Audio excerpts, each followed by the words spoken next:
Alright, today I'm taking a look at Vaultbreakers, and that's to say I have been taking quite a look during the weekend. This is a playtest of Vaultbreakers, and I've been playing it as much as I could find the time to do it during the weekend. It's a kind of game where you go into a match, you take a match and you go out, but also you do ramp up items and experience between each match. So I've been playing through the tutorial, I've been playing through some quests, so I am at some point in the game now where I have some progression. I have, where do you see that here? I have a certain level on a character, I have some gear already, and a lot of storage, so I have quite a few things unlocked, but that also means I won't be dying all the time. This is a difficult game where you really have to watch out at all points, at all times. I'll just clean up this and then we'll go for a new run. So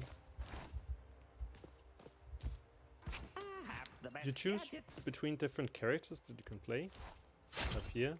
So I've mostly been playing this one, the Barbarian. It's the one I like the most. There's also kind of like an archer type and like a kind of tanky character. A druid, which is also a ranged character, and lastly also another ranged character. And because it's a playtest, it's a game still in development, you can see that there are 3 more coming. They have been saying that one of them is going to be like a rogue assassin kind of thing, and another is going to be a dragonkin kind of warrior or protector kind of character. I should say also developers joining, I'm not sure. Hopefully they'll be joining in the text chat. At least the community manager has said that they'd like to try and swing by during the stream. But it's probably gonna be a little later.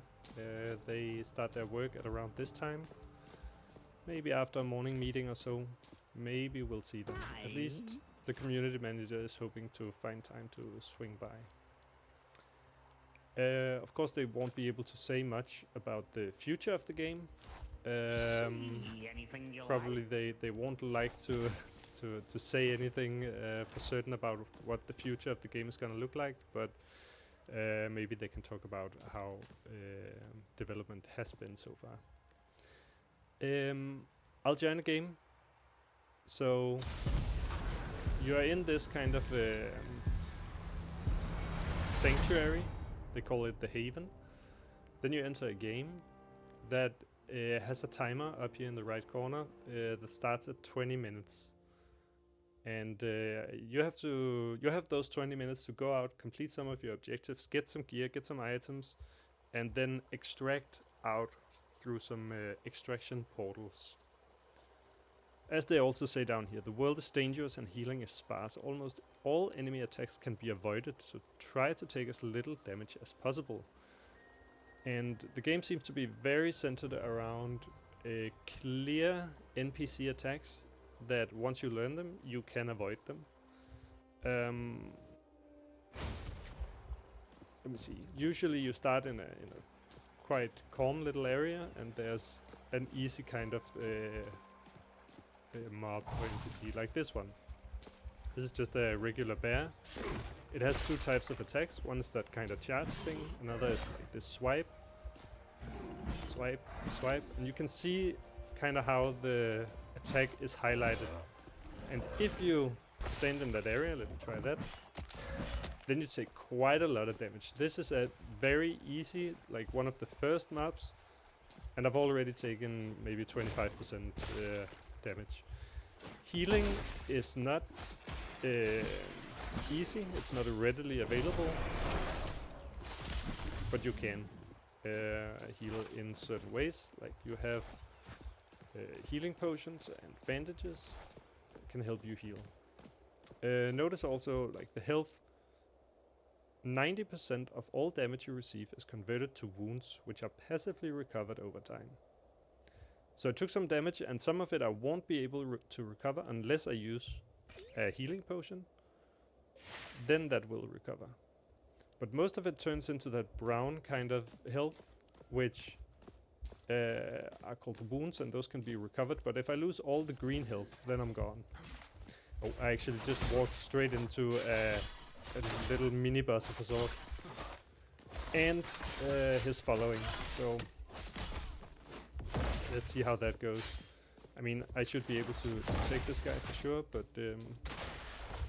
question is how much I lose during the combat. And you do want to try and minimize all the health that you lose throughout the battle, because this is also a PvP game.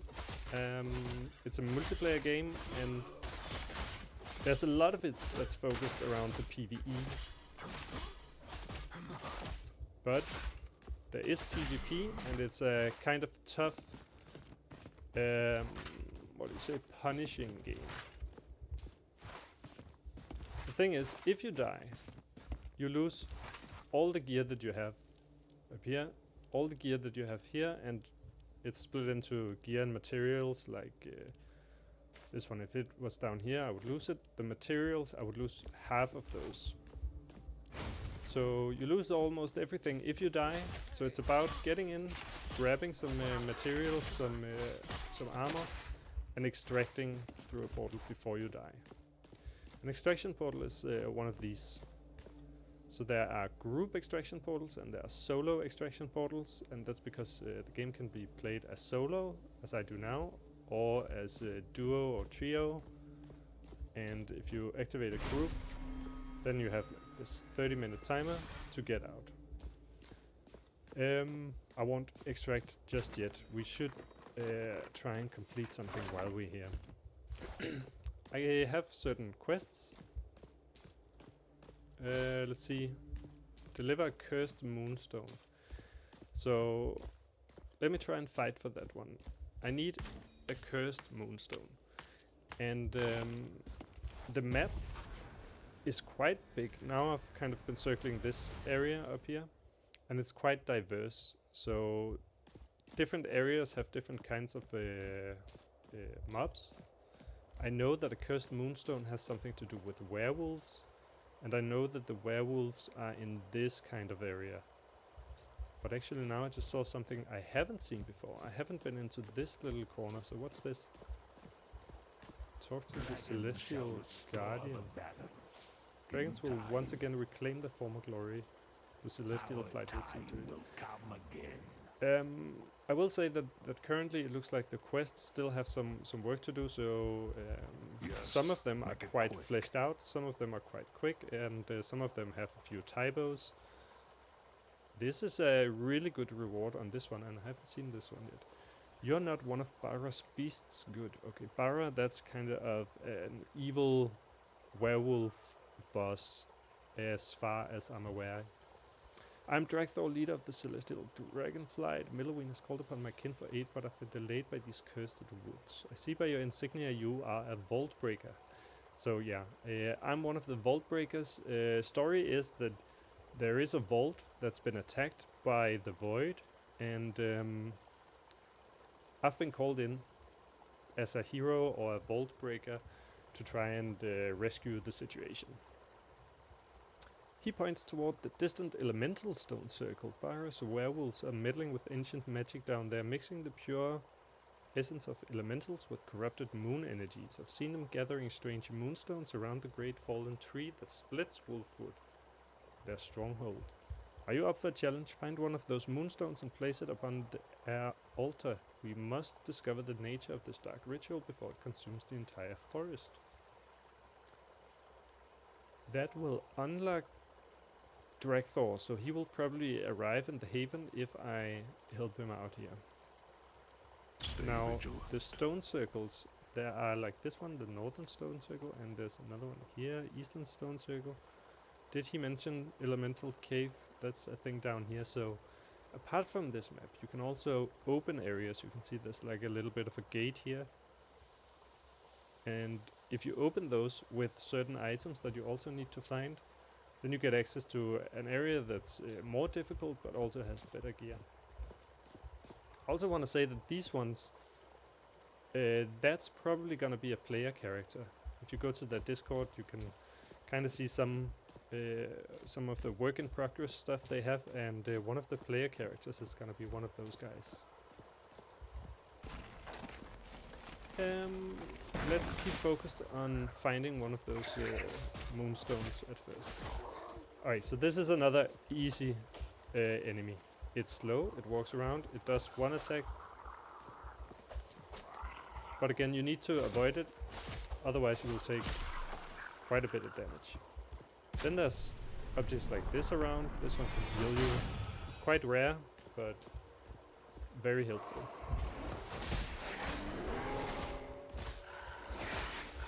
Now, the first times I played, I died to these enemies, for sure. Because they're really tough, they're very punishing, but when you learn how to play them, then you can avoid the attacks as long as you have just a few to worry about. So if you start pulling all the mobs at once, then you'll be in trouble. And if another player comes along while you're doing this, you'll also be in trouble. Alright, let's see if one of these had moonstone. Actually, maybe they won't. I don't think I've seen moonstones as item drops. I think I've only seen it as a kind of object on the map that you have to pick up. But I'm pretty sure that there can be one around here.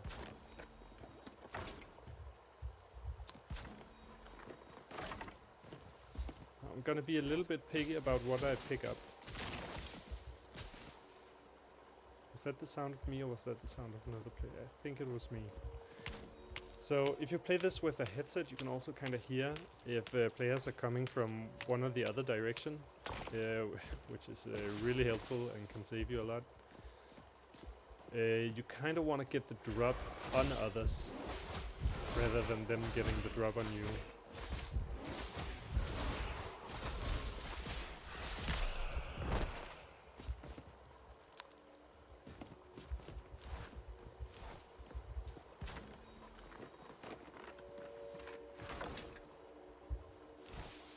Now, at first you really want to just be picking up everything, but your inventory fills up quite quickly as well.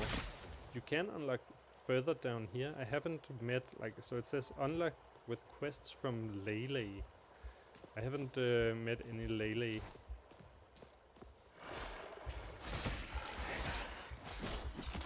But that seems to be a quality of life upgrade that's could be quite important actually, also because you end up being able to bring more and more items back with you. And if you do die, then it's very nice to have some storage. Alright, this is interesting. This here is what's called a changeling. And what they've done for this game is player characters. So I could meet another one who plays the barbarian as well. But I don't know if it's a player or if it's an NPC, because they have bots running around that look exactly the same like the players. And so this could be a player that's died, or it is an NPC. So this one, a changeling talisman, is worn only by NPCs or from players who have picked up such an item. So this was either an NPC, a bot, or it was a player who killed a bot and picked up this item. So let me pick it up as well, because I think I'm not sure if they can be used for anything. I played a playtest half a year ago. A few things have changed since then.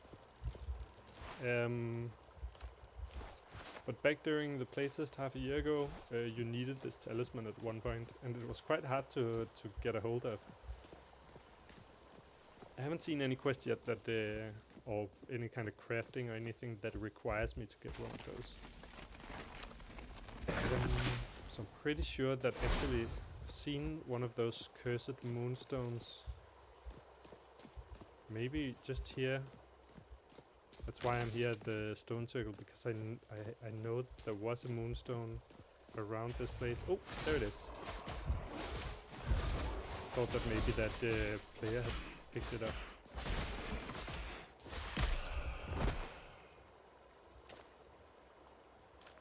I'll need to drop something, maybe that one. I'll pick up this cursed moonstone because I need it for some quests. Don't know where I need to deliver it to. Maybe it's back at the I think it's back at the camp, yeah. But when you equip one of these, your vision is severely limited. I can only see in one direction, the direction that my mouse is facing. I'll also say that this is game played with the keys, not with the mouse. And the direction of your mouse kind of determines your attack. So if I run this way, but I have my mouse that way, I can attack backwards. And I've seen a lot of fighting in the game Discord about whether or not that's a good design choice. A lot of MOBA players are kind of hateful towards that design decision, saying that as a MOBA player they prefer mouse movement. I mean, I think it's very easy to get into. You shouldn't necessarily be bothered by that, but well, every player's their choice. I think it's quite easy, and I think it makes it works very well. I think it makes sense to have it like that. Right, I will just extract now. I have my inventory full. I haven't done a lot in this match, but I have done something. I've found a moonstone. I'll try and bring that back before someone comes along and kills me.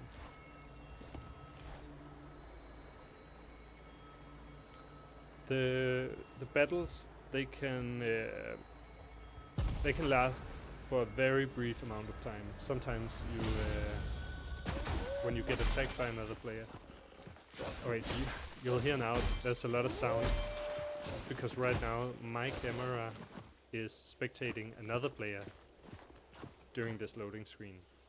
So expect a few things that are a little bit weird sometimes, because this is a playtest. The game is still in development. They haven't said when the game is gonna release, but the playtest is on Steam right now. Alright, so then I just store most of the things I've found. Sell that one. Okay, so store. You kind of want to try and keep all this stuff, because if I die, I lose all of this. It's very nice if I have some helmets lying around in my storage. Well, not only helmets, but all of it. Hello. Go. Okay, so I have this cursed moonstone. I needed that for a quest, and so there's a quest guy over here. Well met. These appear to be actual pieces of the moon, enchanted with some curse. There must be a meteor that struck Wolfswood long ago. Byro must be using his newfound power to enchant the pieces. We need to get our hands dirty and see what new minerals and ores be hidden in this new desert land. Yeah, so I have been playing for quite a lot during the weekend. I've only been in this first area yet. There are going to be 4 areas in the game. For the playtest there are 2 areas. I haven't been in the second area yet. I was there during the last playtest half a year ago. But I'll head into that one as well at some point. It's still locked, but I think I'm pretty close to unlocking it, because I've seen now 2 NPCs talking about going there. Oh, where was the quest? There we go. There is be shifting and groaning since the vault was broken, and I reckon there's new treasures to be found. We'll find different enhanced crafting materials in this artifact refinery location, and that's the second map. Mark my words. Each new mineral of ore holds secrets and power that could give us the edge we need. So grab your pickaxe and start digging. Bring me anything unusual you find, and we'll see what kind of magic we can coax out of these newfound riches. Let's show the world what true dwarven craftsmanship can do. The breaker recipe. Learn to craft the breaker. That's probably a weapon, maybe? Oh, it's an armor. Okay, so for armors, to bring a tail or two. let me see if I just have a common armor. Like this one is a very common armor. It gives 15 attack damage. These gloves give 5 attack damage. This glove gives health, and this glove gives ability power. So you have those 3 kind of like attack damage, health, or ability power. And attack damage applies to your regular attacks. Ability power applies to your more powerful attacks that usually have a cooldown of between like 4 and 12 seconds or so. Farewell. And that goes for all the slots. And you have them in different degrees of rarity and power. So for the gloves you can also have some that then have like something additional attack damage and damage against bosses. But then you also have certain items that have a unique ability. So the one that he's talking about here, the breaker, has a unique ability for melee only.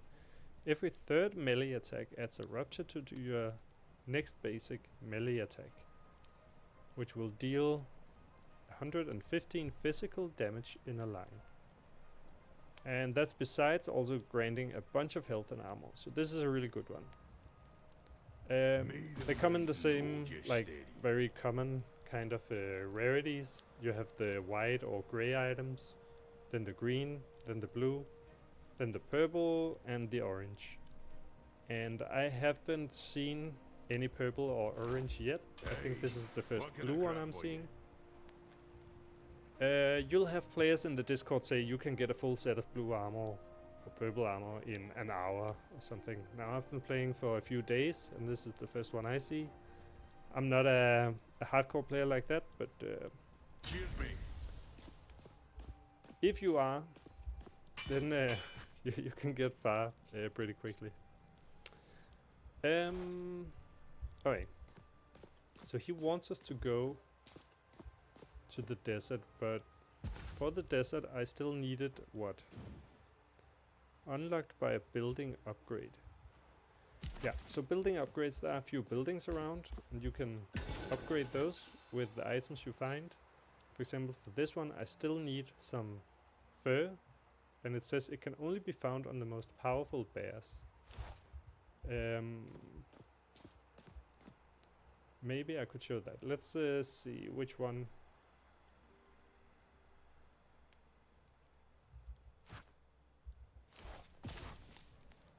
I think I'll let's continue with the. Did I deliver the moonstone? Yeah, I did, but now I need another one. Fine. Let's keep a focus and say, let's find another moonstone and try and purify that. I have also not done that yet.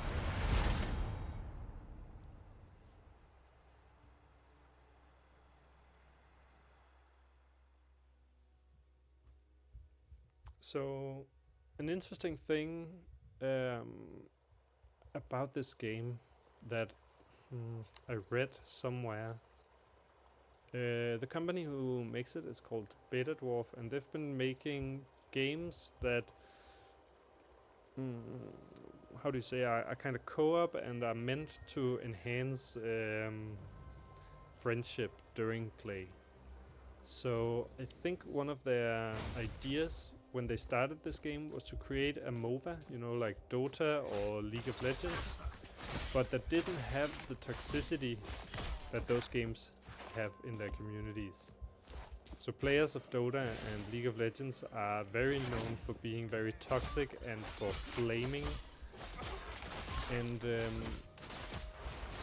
I think one of the core ideas behind this game was to have a MOBA game that wasn't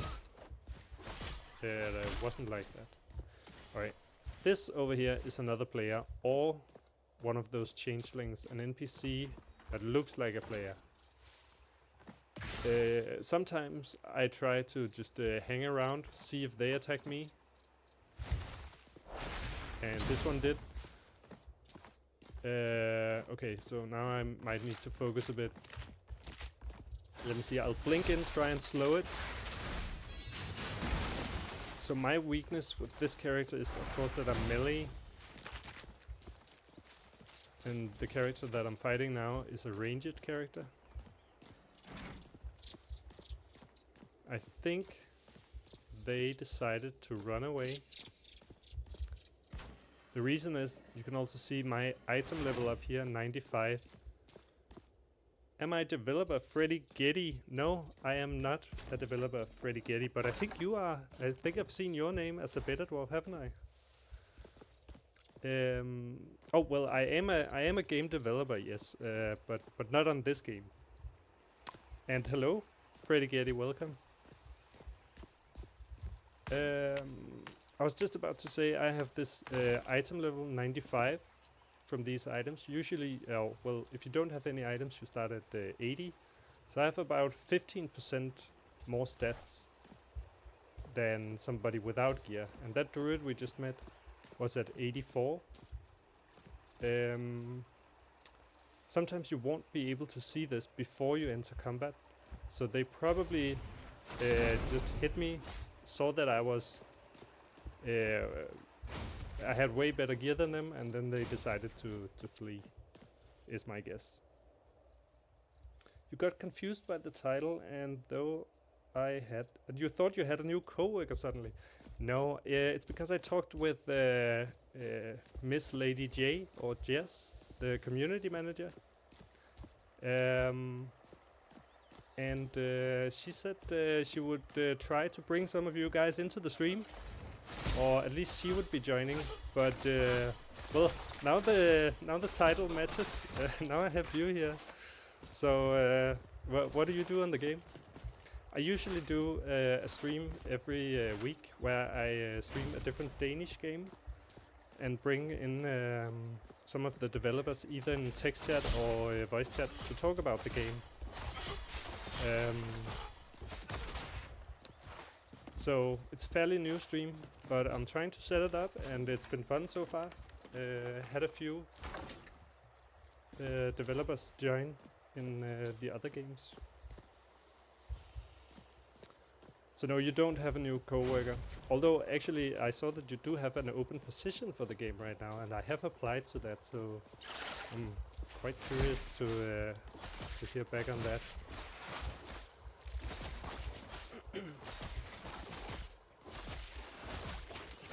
So there was just a message up here, you cannot equip duplicate gear. That's another player that's running around trying to equip duplicate gear.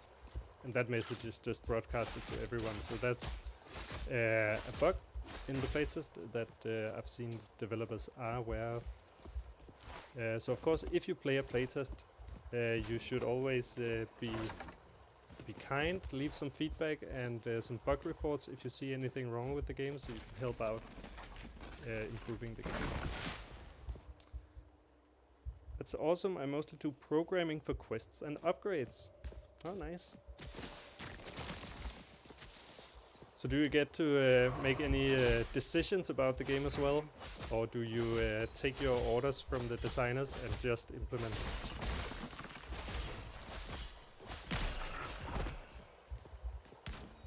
There's been quite a lot of development on the quests actually this past half year.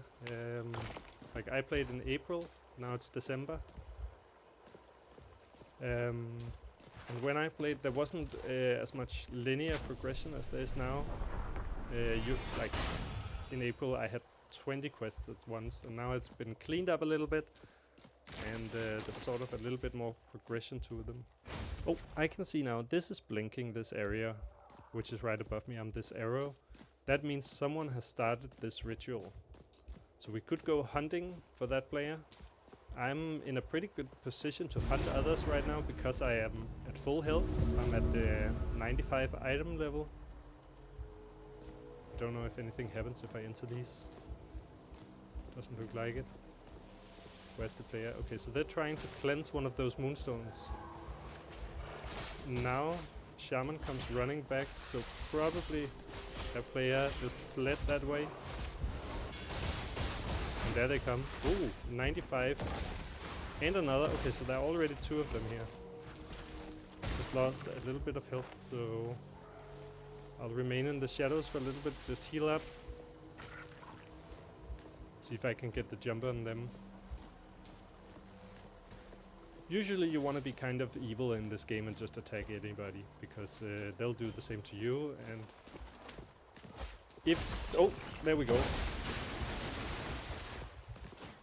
Okay, so they are actually also at full health now, and a little bit better geared than I am. Not a lot. So if I play well, I could take them, but the same goes, if they play well, they'll be able to bring me down for sure.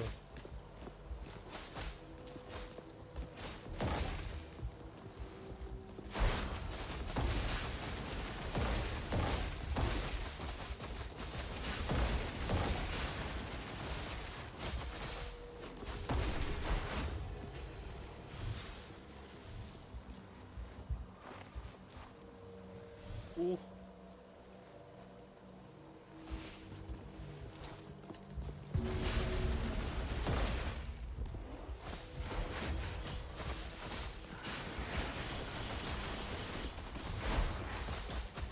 Oh no, no, no.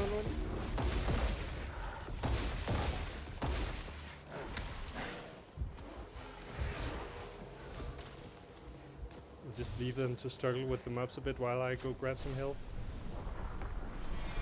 And let's see, I see something happening in chat, but I also don't want to die, so I'll just keep the chat hanging for a little bit. And here we go. So this might actually be the longest fight I've yet had, and also one of the best. I think that's some feedback I've seen quite a bit on the Discord, that people don't enjoy that the matches are usually not very long. But the character I'm playing right now specifically has a lot of health regeneration, and that allows the combats to last a bit longer, especially when it's a mirror match like this. We're both kind of just running around healing up a bit during the combat as well.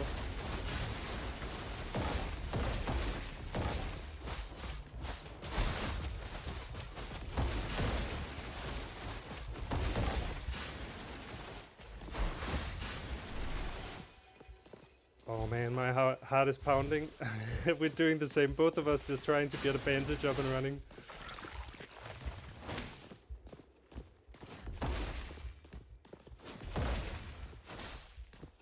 So when you go into those kind of grassy areas, you can't see the player in there. You can hear the footsteps, but I don't know if they're running around inside this bush. If they're running away, there they are. Wait, that's another player, isn't it? They have way less gear. And I can hear a potion, so I think inside the bush is just someone yeah, there we go.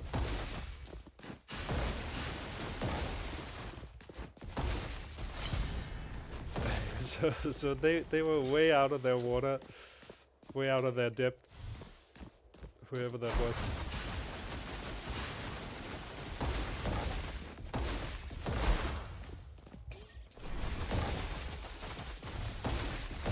I still don't know if this is a player or if this is an NPC. I think you can only really tell once people die. Wait, I won't be opening that. I'll be healing up because that's what they're doing. Yeah, there we go. They were waiting for me to open that thing. I know because I've been doing the same. Yeah, now they're drinking potions. I'll be drinking potions as well then. Just to get the bandages ready. Oh, there they are.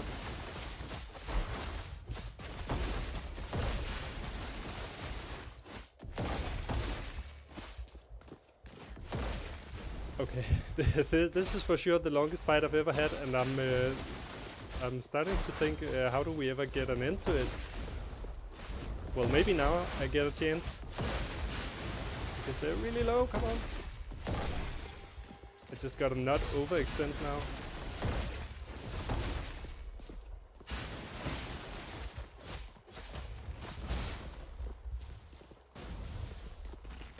No!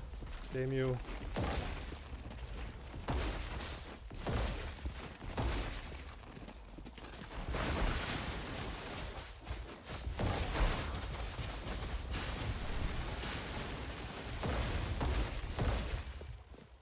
Oh, I really need to heal up. Get them out of here.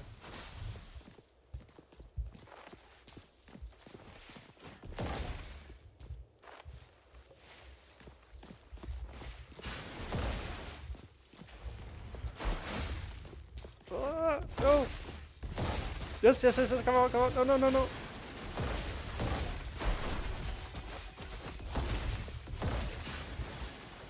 Oh, shit.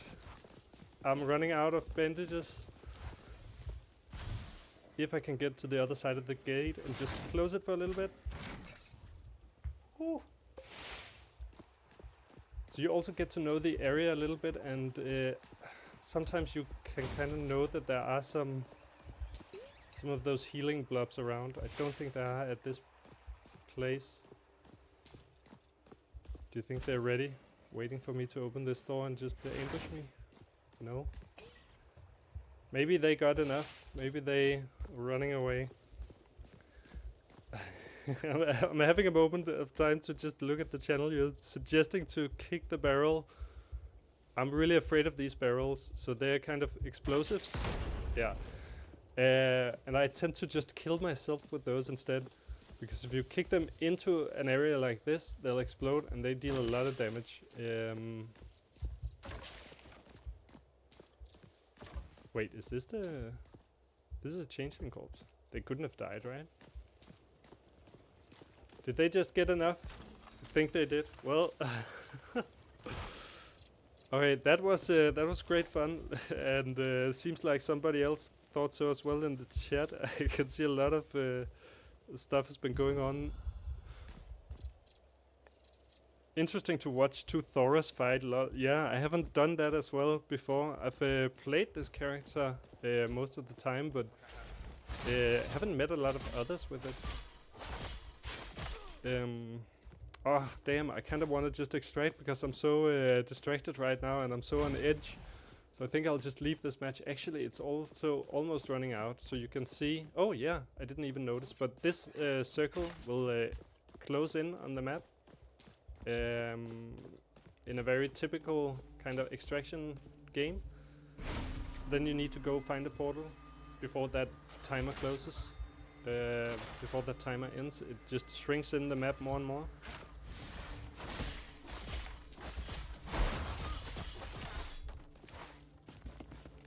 Alright, let me get out.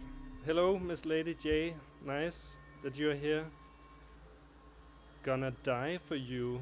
I haven't seen you, but hello to you. Are you a Vaultbreaker as well? Bro, Harpoon needs a nerf. What's Harpoon? I don't think I've used Harpoon. I'm going way back, Freddy. You said sometimes you suggest stuff. That's, I guess, back to us talking about the quest, but most of you just listen to the designers. Gonna die for you. Last 3 games, just melee characters harpooning me like insane. Well, I wanna have a harpoon. That sounds like a really good item. So I've been using Blinkstone to try and close the distance between me and ranged characters. I am the best gadgets. And one of the developers, Freddy, is saying he thinks the harpoon is broken too. Well, I need to get one of those for this playtest and have some fun before it gets fixed. Use your R button shield. Yeah, I was kind of saving that the whole time because it has quite of a long cooldown. So most of the abilities, they have a cooldown of just like 4 to 12 seconds. The items, the Blinkstone has a cooldown of 2 minutes. and the shield has almost 1 minute, and it only lasts for 2 seconds. So you kind of want to use that when you have no other options. The earthquake, you saw the barbarians, both of us using this kind of slam a lot, and that's because that's the one that allows us to regenerate health. And that's new for me. That wasn't there during the last playtest. So usually when you got down in health, you would kind of just over. You only had the bandages and the healing potions to get back up. And I really, really gotta say I enjoy being able to heal during the combat. I watched another streamer who was able to heal while playing the archer. And I didn't understand why, because they don't have any healing on their abilities down here. But then he said that he had some kind of perk, so when you level up, you get to unlock some stuff in here, and something he had unlocked in here allowed him to heal over time.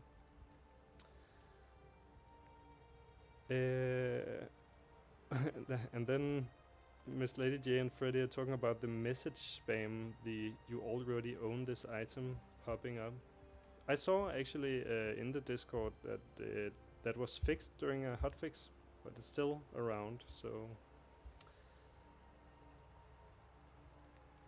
And Miss Lady J, you said that Thora was definitely acting like a player. I think so too. I think sometimes when you see the NPC Vaultbreakers, the changelings, they seem to be, they don't worry too much about dying or losing, so they seem to be kind of all in on the combat. Whereas players, they tend to be a little bit more on the safe side and just kind of watching out a bit. But then again, sometimes I've been surprised. I thought somebody was a player, and then it turned out to be an NPC as well. So I think that's actually they're really well designed, the NPCs. And they're probably, so I've been following the Discord, and I would say that the changelings, the bots, are probably the most heavily discussed or hated feature in the game. Oh yeah, so that's another bug. Actually, I haven't seen anyone mention this. I saw it first time yesterday. Sometimes you get in a situation where you cannot move your equipment or items around. Sometimes you unlock that just by interacting with something, but I don't really know.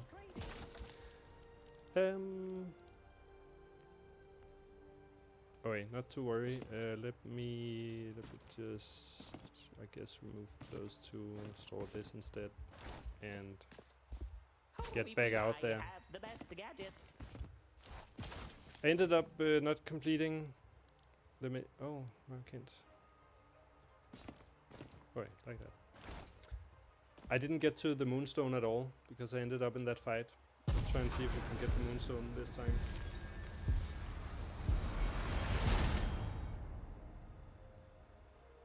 Oh yeah, I wanted to fix that notification bug, but we were too close to releasing the playtest, so I couldn't. Yeah.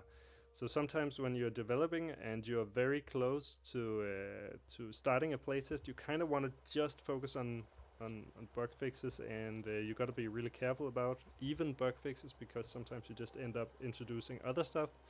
So if there's something like that that's just a small little annoyance, then you tend to just keep it, because you could introduce something that actually breaks something important instead.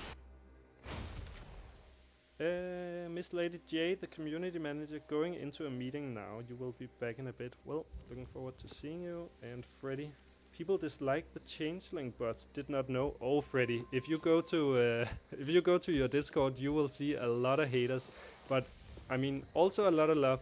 It's just the haters are always the loudest, right? So I think it comes down. Well, I've seen many opinions on that actually.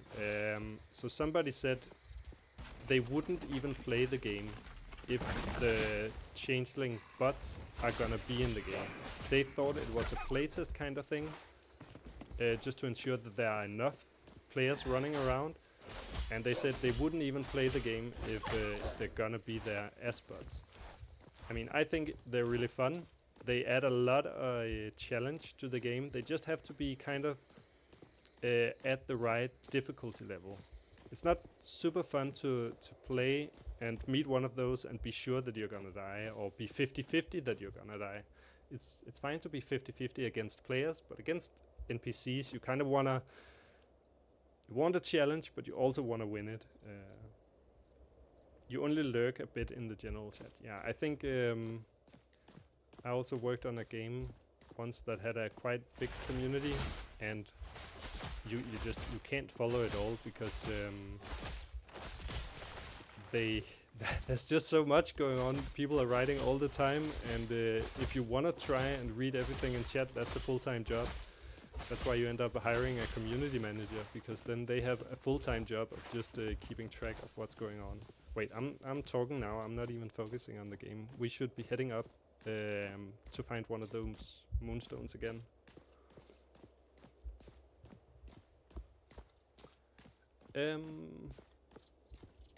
Yeah.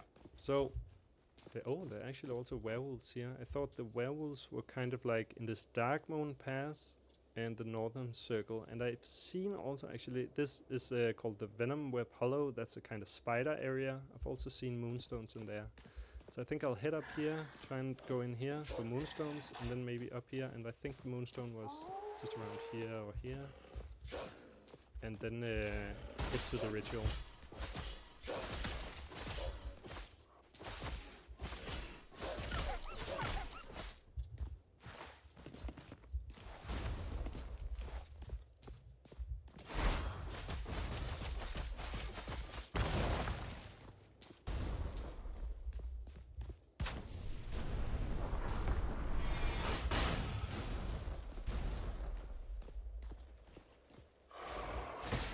Okay, Freddy, now that I have you here, I kind of want to ask some questions. But I won't be asking a lot of questions about the future of Vaultbreakers, because my guess is that you won't be able to answer them anyway. You're not allowed to speak to what's gonna happen with Vaultbreakers. I see a lot of questions also from players about when is the release, and of course nobody can answer that. I always forget that these spawn extra creeps when you kill them. I always think I'm done.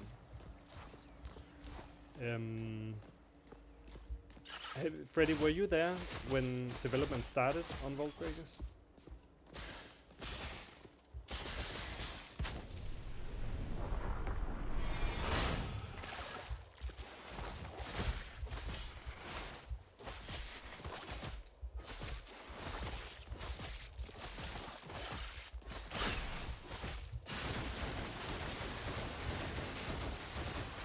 So sometimes that whirlwind lasts for a really long time, and I haven't figured out why. Thora spins for 1 second, dealing damage to enemies. Hitting a new target increases the spin duration. Okay. So it's because there were so many of them.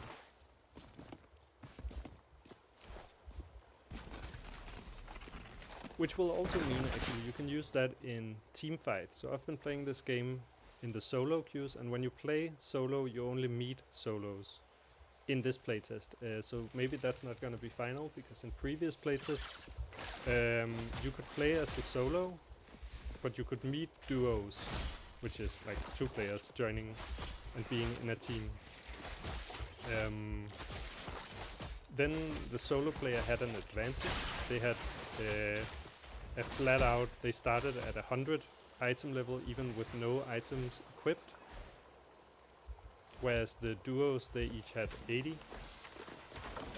So my guess is that that's still kind of in development and still kind of testing. Do they wanna split the queues into solos and duos and trios, or do they want everybody to join together and then for it to be balanced in another way of like just a flat out permanent increase? You've only been on Vaultbreakers for less than a year. Okay. So do you know, I talked about Vaultbreakers starting out as an idea of a MOBA game that was trying to not have a toxic community by being more focused on co-op PvP, PvE, rather than being a PvP game. So I remember seeing that somewhere, but now I'm not sure anymore if that's actually true. So I don't wanna say it, but I think it's a really cool idea. Although it could be difficult to do it. At least when you are introducing PvP, because now there is PvP in the game, and the PvP seems to be quite a prominent feature of the game now. Oh no, I forgot to enter this game with bandages and healing potions. Those are probably the most important items. Because now I'm at 80% health, and I don't have any way to heal this up except for those green blobs that are around, which are quite rare.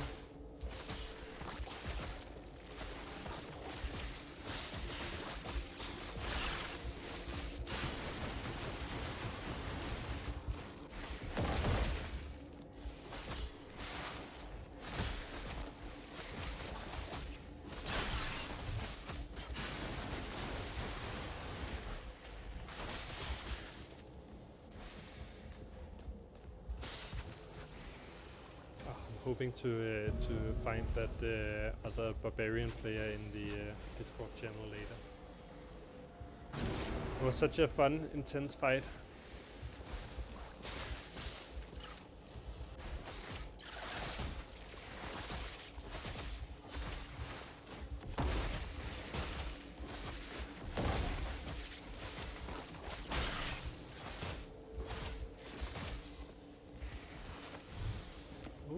That's nice.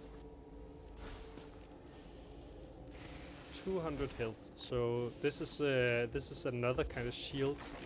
So now I have two kind of shields. This one will only last for 2 seconds, whereas this one will last for 20 seconds, but provide like a smaller shield. Oh, I think this is the area where you can actually find those healing blobs. Yes, just gotta. There's also enemies around in here. And now, because I'm running around with one of those cursed moonstones, my vision is very limited. Where's the other one? So now I can only see in one direction.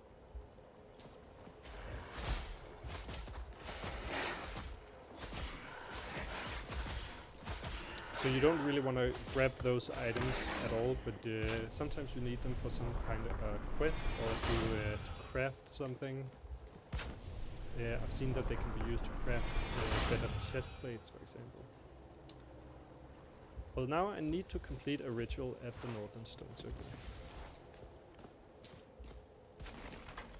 I'm not sure if they can.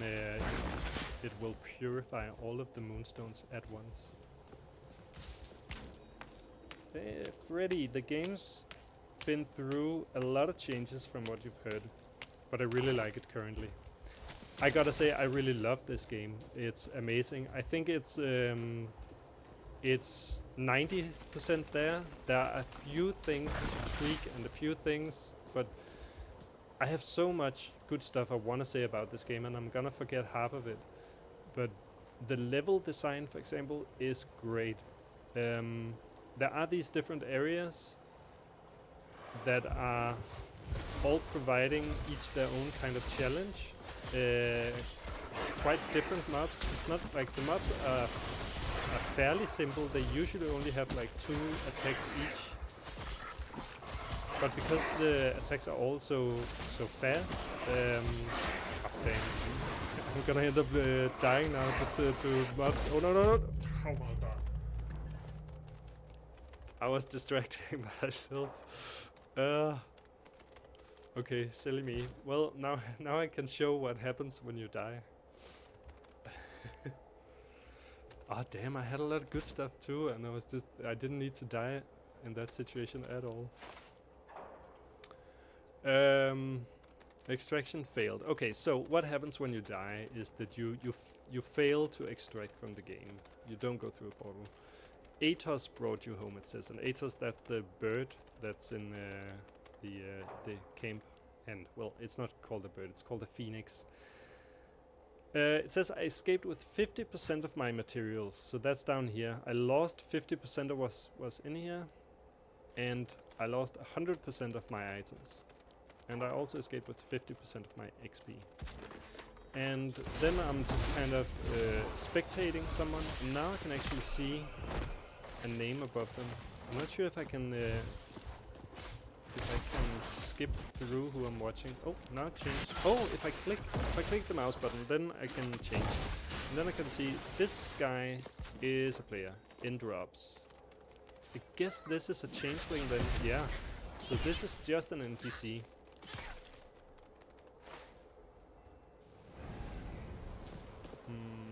No name above this one. Maybe that means it's an NPC. Nothing above this one. Or maybe it just means they're out of combat. Alright. I'll return to Haven. Yeah, you die all the time from mobs as well. I died a lot from mobs in the beginning. I don't do that a lot anymore. But apparently I still do sometimes.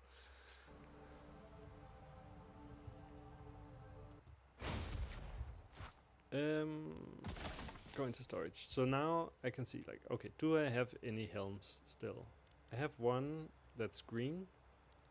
So you'll see this is the type that gives ability power. The green one just gives one more ability power, and then some damage against bosses. Okay, so I'll try and see if I can equip like full green stuff. There's some gloves up here that give they give ability power as well. There's a green hammer which gives health and a little bit of physical damage for each maximum health I have. So that could mean I should try and stack health actually. So instead of equipping that helmet, equip this one that gives health. So there are a few items that have those synergies. I haven't seen a lot of that. But also, it's not that I've made it very far in the game yet. Equip it like that. Okay, this is Atos, the Phoenix King, the bird that brings you home. This is the blacksmith, and he can craft items for you, and you kind of unlock some of those as you play, and you need some of the materials to craft gear. So I'll try and see if I can craft something that gives me health because of this hammer, because that's actually a synergy and there's not a lot of those. Oh, so there it is. Cursed moonstone needed. You know, I'll use it just to craft the mail and then try and find another one, another moonstone. Oh, I can craft heads as well. That's new for me. I don't know when I unlocked that, but that's nice. That means actually I can craft a full set of health gear. So now every item is granting health, and the green ones, so they're granting a lot of it. This one, 0.10 physical damage for each 100% max health. And I'm at 2200, so is that 2.2 damage, which is it's not a lot. It's more than 1% boost, but it's not a lot. But we'll take it.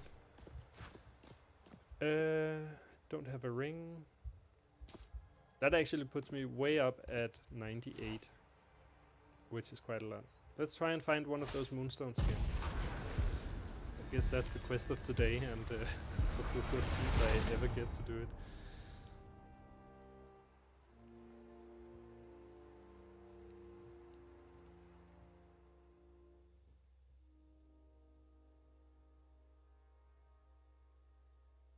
So I think I was talking about the map when I died, right? That was what kind of distracted me. I was getting so excited about talking about how the map is really great. It has all these kind of different areas, and every area has its own types of NPCs, and while the NPCs usually only have like a couple of different attacks each, you have to react quite quickly to them, and they are just a little bit unique, each of them. I'm up here. I'll go down to the road and then just head southwest down the road.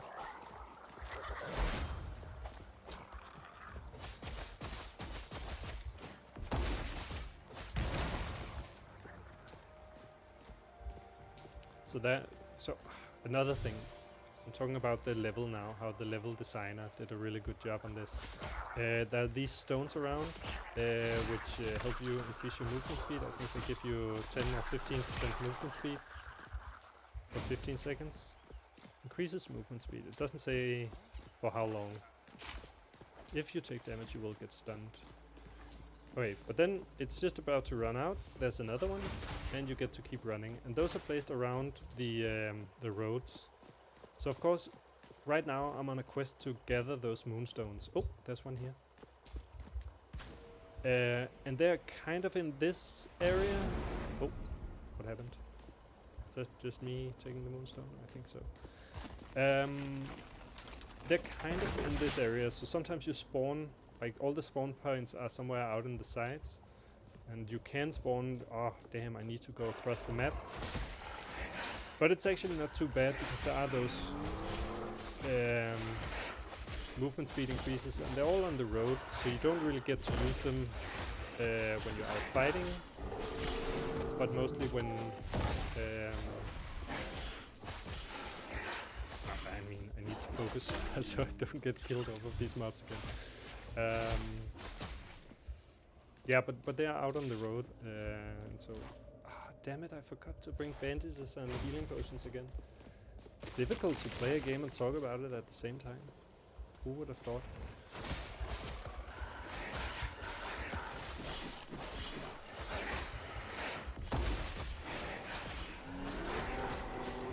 So 2 werewolves, it's kind of nice when you get them to sync up their attacks, so they use the same attack at the same time.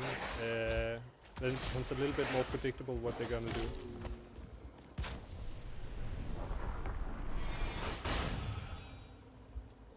Alright, just grab another one of those, heal up full. And I think I'll just head straight to that circle. So I could also be picking up extra moonstones, because I think you actually purify all of the moonstones at the same time. Oh, I lost my pickaxe because I died. Damn it. Alright. I'm back where I died. Hopefully this time I'll do it a little bit better. Where are we? Oh, someone's been here. Someone has been killed. Oh, someone is here. So before I start this ritual, I kind of just want to get to know if they are friendly or not, and they're not. So at one point I thought that when I saw... Wait, I'll drop this moonstone. I don't want to be carrying that around while I'm about to go fighting someone. Try and get a slow in.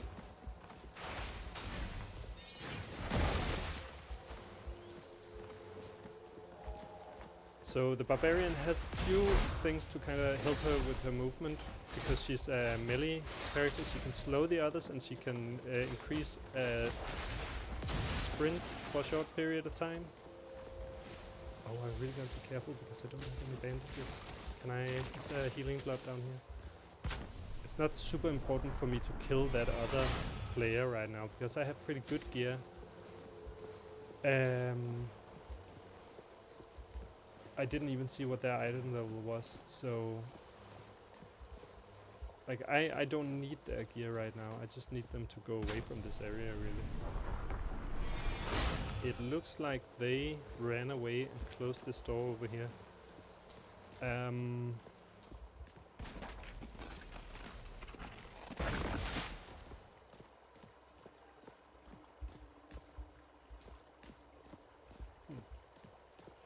Okay.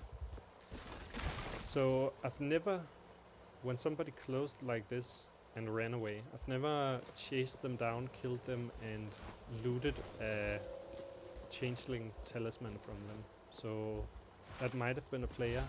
I haven't seen NPCs use that behavior before. But of course that's up to the AI programmers. Place a moonstone to purify.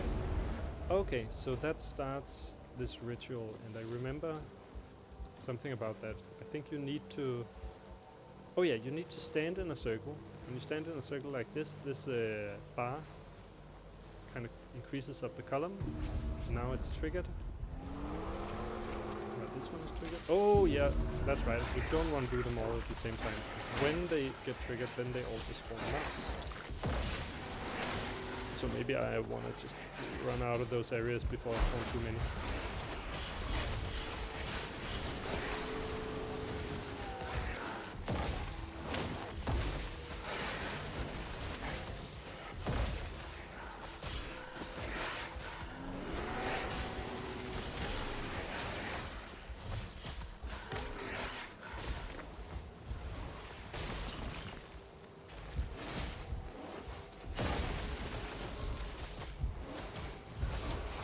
So when I was here last time, I saw somebody else flee from the scene, right? And that's probably someone who ended up summoning too many at once, getting a little bit overwhelmed. Now I'll be activating 2 at the same time, so that could also be dangerous. I think it's gonna be fine.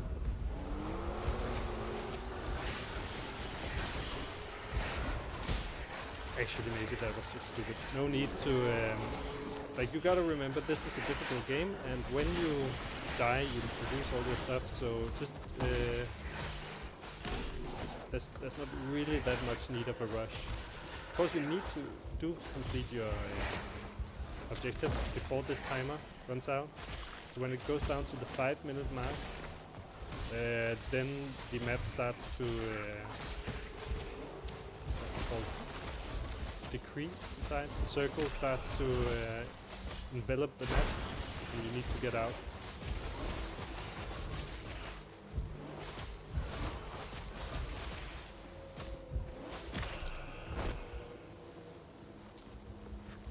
Let me see if I can just pick up one of those orbs before I trigger the other ones. This one there. Alright, activate the next one.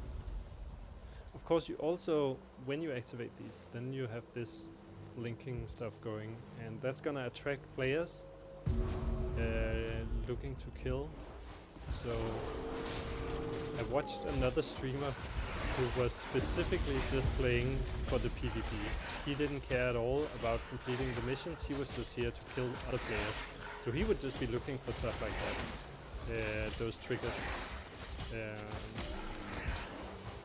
to know when there was easy prey to be found.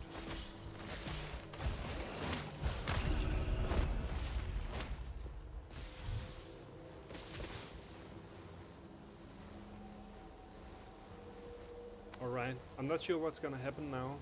Well, hopefully this gets purified, but I don't know if it's gonna spawn a ton of mobs or anything. Just a single werewolf, that's okay. And the shaman someplace. These vines, yeah, there it is. Vine weavers, it's called the shaman. I keep calling them shamans. It's called the vine weaver.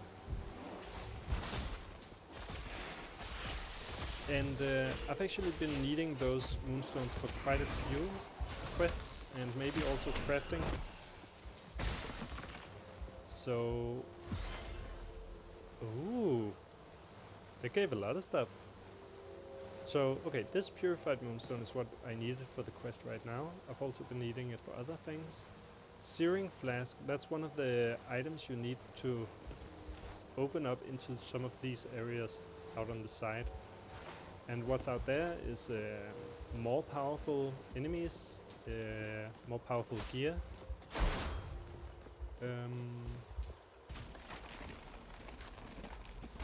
So you need them to access other areas where there's also quests, and some of your quests will lead you there. So the game has a very nice way of just keeping you interested in many areas at once. So it's also like you enter the map, and if you spawn up here and you need to go all the way down here, usually there's something for you to do up here as well. So, State your purpose. greetings, Vaultbreaker. Just as I feared, this corruption runs deeper than anticipated. You've proven yourself capable. I'll join you at your haven. Milloween needs to hear of this immediately. Milloween is sort of the, I would say, general of this whole endeavor. Gives us a bit of gear. Nothing too special. I will make my way to Milloween and see you there. Speak with Director at the haven. Okay, and now there's a storm. So I should. Oh, I haven't actually gone into the storm and spoken to her. Do I lose health while I'm in here? You are vulnerable and weakness. Okay, that's okay. The stench of fur and blood taints my domain. The werewolves slaughter my kind, and the wretched vineweaver strangle the land with their filthy dark druid magic. Lightning strikes them. This forest was once wild and free, now it festers under their rule. They have banished my kind from the lands that have been ours since the dawn of Earth itself. I will not stand for it. You will be my tempest, my vengeance. Hunt them down, be warned. The elder werewolves cannot be slain by ordinary weapons. So kill werewolves, kill vine weavers, and kill an elder. Okay, we'll do that for you. What was he gonna reward us with if we do that? Upgrade Volcaron's shop. I've seen a lot of players talk about that. Upgrade Storm shop, giving you access to new items. Oh shit! I'm getting hit by the lightning. Wait, time to extract. Timer's running out, and I'm distracting myself again. Let's see. Let's head down here. Actually, I'm in a quite bad position right now. All this health is able to regenerate, and I can regenerate it by using this attack. So, oh, it wasn't too bad. But if I was to meet a player before I regenerated, then that would be very bad indeed. Let's see. So also when you activate one of these, that's also highlighted down on your map. So there's a lot about this game that's also focused on risk taking. Oh, so that's another. Let me see if these are players. So these are other people running around. There are only 2 other people running around in the area at this point.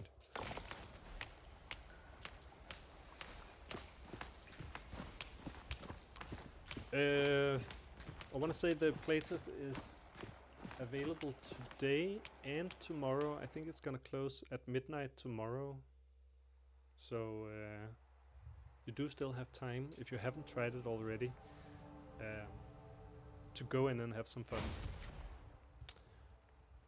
What was I doing? I was grabbing this moonstone for somebody. Ooh, I got that really good helmet. Let's try that. Oh, there we go. That also increases physical damage for every... Oh, and you can actually see up here how much it does. So actually together these two are now granting more than 5% extra damage, while I'm really focused on increasing health. That's very nice. I was gonna be able to talk to that dragonkin somewhere. Is this? That's just one of the guards. Dragons will once again claim their glory. But where's the guy? There he is. Champion. This haven is impressive. Never before have I laid eyes upon an active ley line. Only whispers reached our ears until now. Yet the danger we the ley line, that's this thing. That's the one that allows us to teleport places. And that's the one you need to upgrade to get into other areas. And oh yeah, that's right. I was looking for how to unlock the next area, and you can unlock that if you get a suppressed vault core, forged by Ashen Claw. I think last time I saw this, I just decided to just complete all my quests. But they are kind of split into primary and normal. I don't know about this game, but usually that means like if you complete these two, then you get to unlock more important stuff. So maybe I should be looking at this one in order to get to that second area. Our kin were once guardians of the Okay, world. but what did that guy say? The danger we face is unlike any other. The dragonfly stands ready. After all, Ashen Claw were once our kin. Their corruption is a stain upon the proud legacy of dragonkind, and we must cleanse it. I want to investigate reports of new magical essence leaking from the Dragon Vault. It is called Draconic Power. It seems to be magical energy that's taken on a nearly physical form. Its signature is unmistakably linked to dragons, my kin. We must get our hands on this. It could prove invaluable. If you manage to pull it off, I will give you one of the first artifacts we found, the Warden's Eye. I think you will find it very useful. Draconic Power can be found primarily in more high-level areas. I only need one, and I have that already, so... You returned, excellent. This dragon power is exactly as I suspected, potent and ancient. I will let people around the camp know of its power. I'm sure they can find use The for it. younger races often think they understand strength. So I think that's something that still is a little bit in development, because I've been using Draconic Power quite a lot, and now this guy is here introducing it to the camp, but they've already been needing it for various stuff.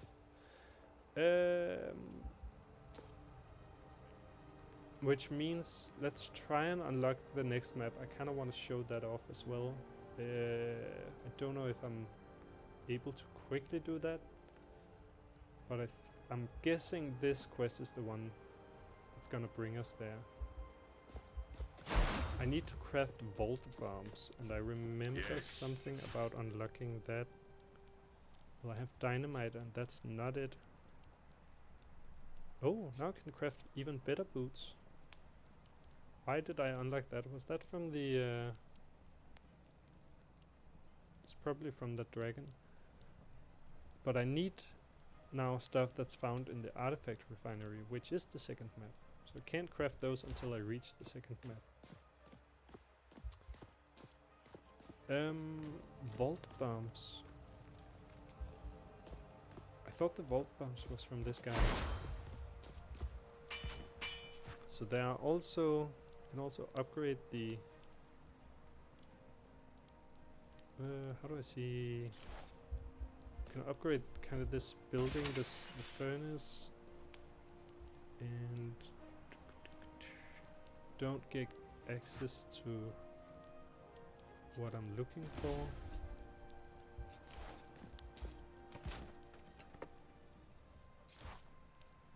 I'm looking for vault bombs. How do I...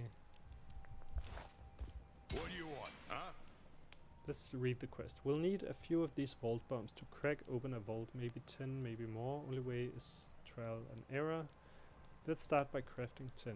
To start off, we will need to build a furnace, so make sure you work on that first. You can find the iron and volatile rift energy we need for the vault bombs in the elemental cave. Okay, so I should go to the elemental keep your cave. wits about you, This time let me try and remember to bring in potions and Right up. bandages. So I have an option to regenerate my health while I'm in there. You're breathing. That's a good start. I forgot what I needed that purified moonstone for. Wasn't that some quest? Well, I needed it for the dragon, right? But then he didn't want it.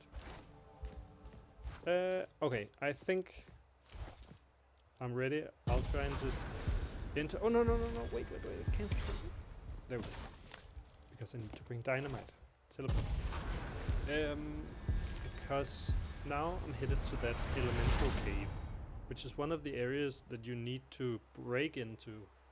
So it's not open when the game starts, and you need some kind of item to break in there, and I'm pretty sure it's dynamite, because I've seen these, it's called a brittle wall, and it requires an explosive to break in. So with this dynamite, I think I'll then be able to break into the elemental cave, which is an area I haven't been in yet.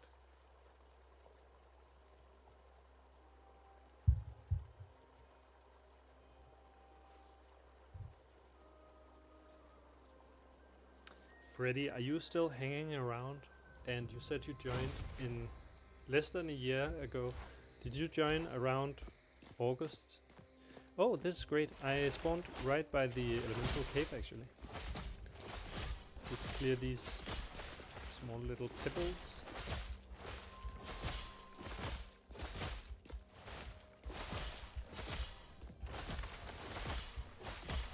Because then there's a brittle wall like this. Place explosive.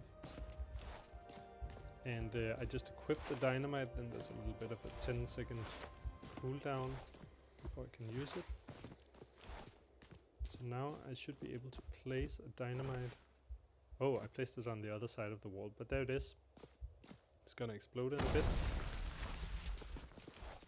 And I haven't been here before, so I might just end up dying to some of the mobs. Now I need to kind of figure out their attacks.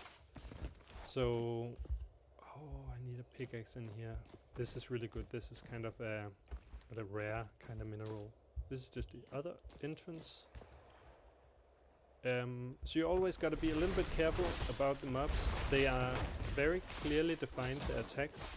So you can quite clearly see what they're gonna do. But you don't have a lot of time to react to it. Yeah, so just stay on your toes, and at some point you'll kind of just learn, know what they do. Ooh, what's that? It's kind of a trap.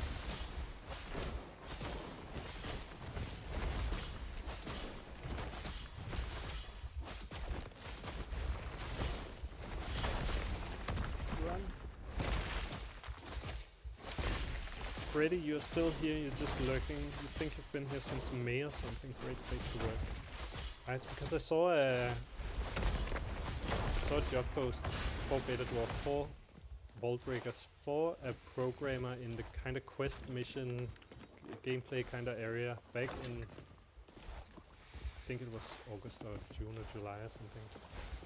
But that means the team's been growing quite a bit, I guess. Where do I need to go? What I need to search it for materials. Well, okay, let's just but I don't have pickaxe and I don't have a herb sickle, so can I even search it? What's this? Volatile rift energy. Quest giver spoke about that, right? So we need to pick up 5 of those, okay.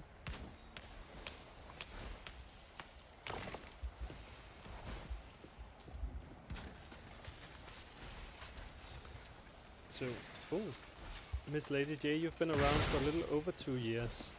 Am I remembering correctly that Vaultbreakers has been under development for 3 years or so? It used to also have another name. It was called Faye or something like that.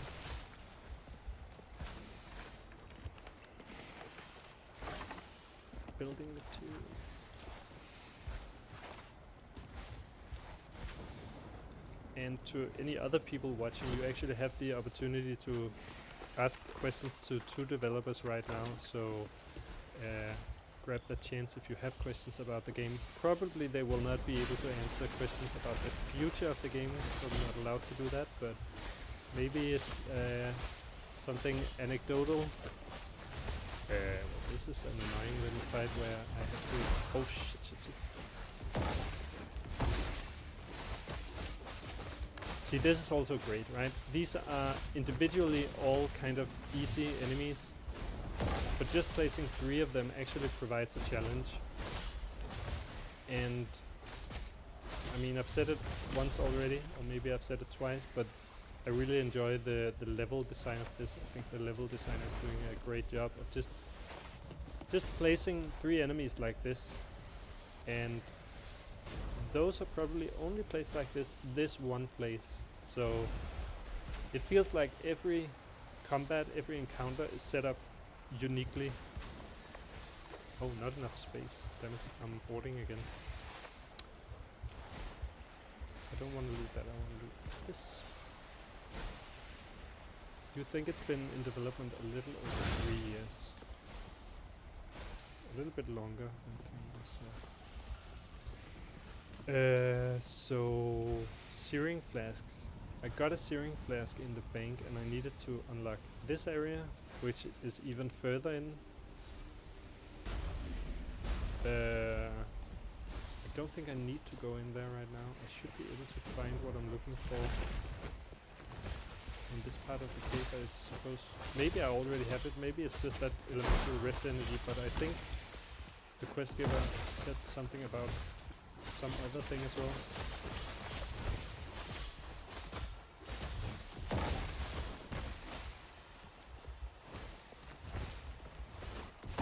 So you'll also notice that for a multiplayer PvP game, it's not that the place is crawling with players. I've met maybe 3 players now playing for 1.5 hours. I think that's on the low side. I think usually I meet more people than that.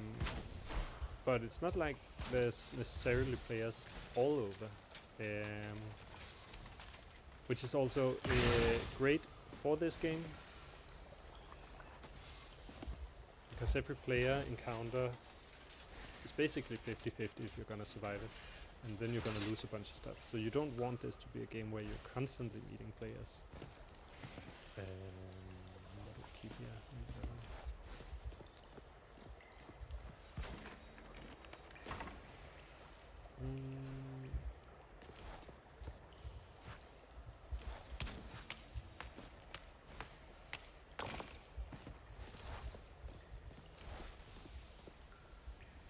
So there's more elemental rift energy, but oh, there's a lot of that green iron in here as well. It's called Peridion. I don't know if Peridion is a mineral outside this game. Don't think I've encountered that before, but I need to bring in more dynamite to unlock that.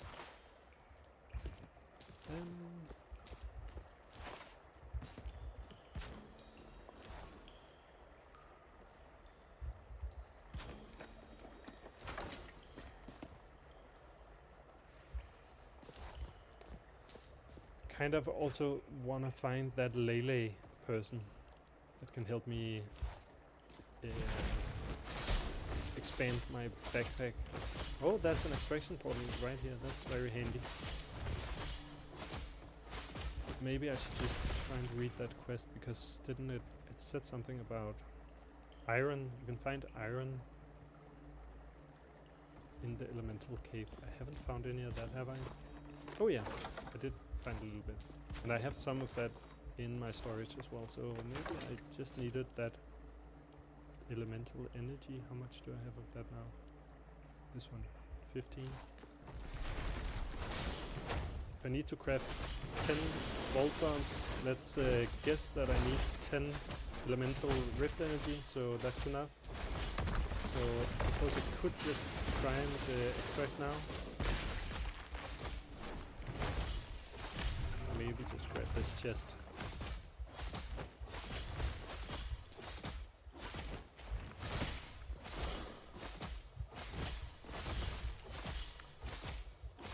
Something else that I definitely want to highlight about the game is the sound design.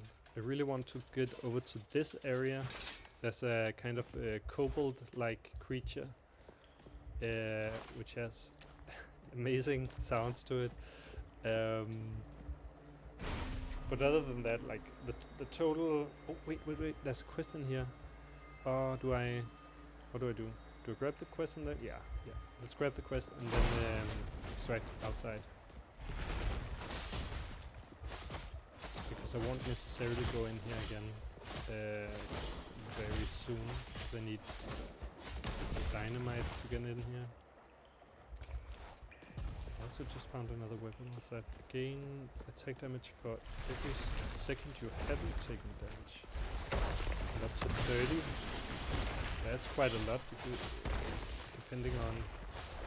Oh shit. Let me just focus now, but then afterwards I'll go in and see how that attack damage applies. But 30, that's more than 30%. I think I'm at below 30 attack.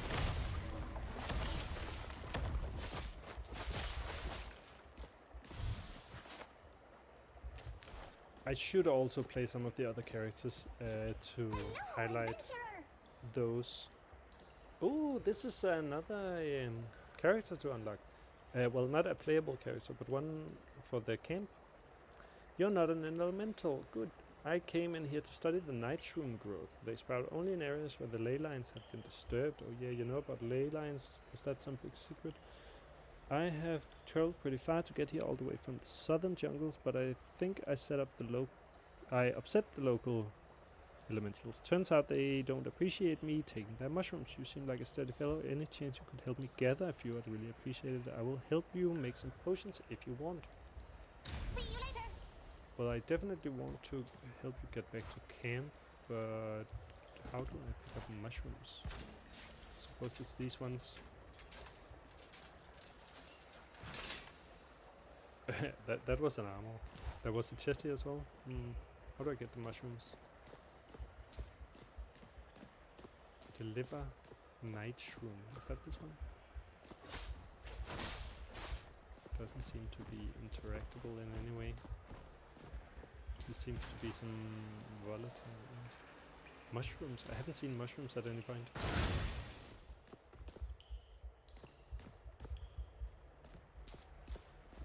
Oh, it's these ones, of course, that I can't pick up because I don't have a herb sickle. Okay, so I need to get in here again.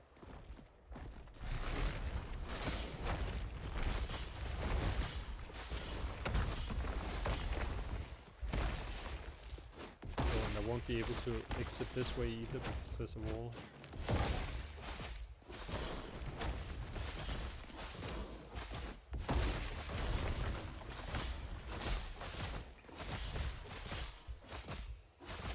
So notice also, now this enemy has a stack of 5 attacks. The barbarian increases their attack more and more as they're fighting one enemy. And all of the characters you can play have sort of different playstyles. So the other melee can kind of slow with their attacks and provides like a chill stack, and once they have enough chill stacks then they can stun whoever they're fighting. Oh no, this is too many.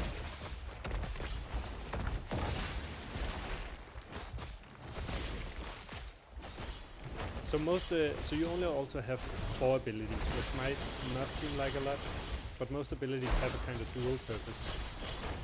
So the whirlwind of course does a bit of damage, but it also makes you immune as you're using it. The big slam ability, this one, damages, slows, and heals you. At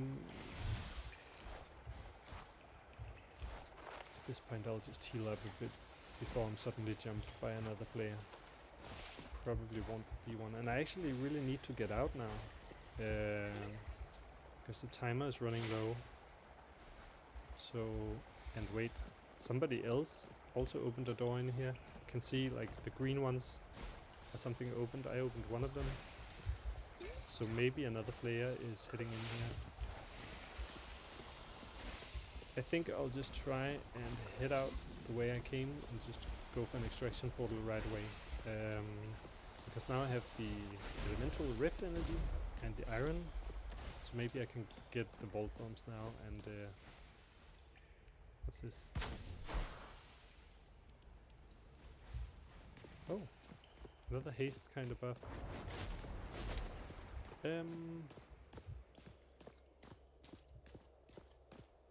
Yeah, and I'll have to return here to get that alchemist out, because the alchemist is a way of getting cheaper potions. I've been spending all my gold on potions, and you can also pick up plants. I have a full stack of 100 of those plants, and I don't know what to use them for. I guess they could be used at an alchemist.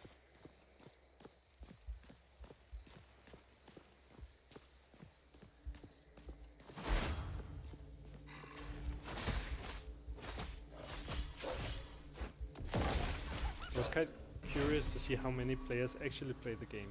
The Discord is definitely active because you can't even follow all the messages in there.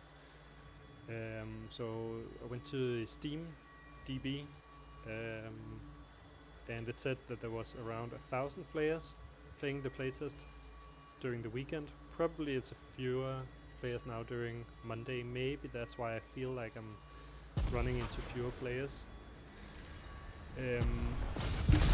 But I think it has a very nice balance. Let's see, somebody is here with the northern stone circle and just purifying that moonstone as I did half an hour ago.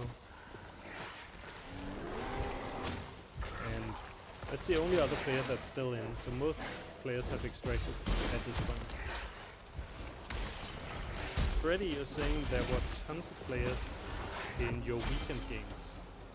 Yeah, I think it's actually kind of nice right now that there are not a ton of players. It's fine when there are a lot of players, but it's also, you know, pacing. It's kind of nice. Sometimes it's really busy, and sometimes you get a little bit more of a break. So right now it feels a little bit more relaxed. Stack all of these things.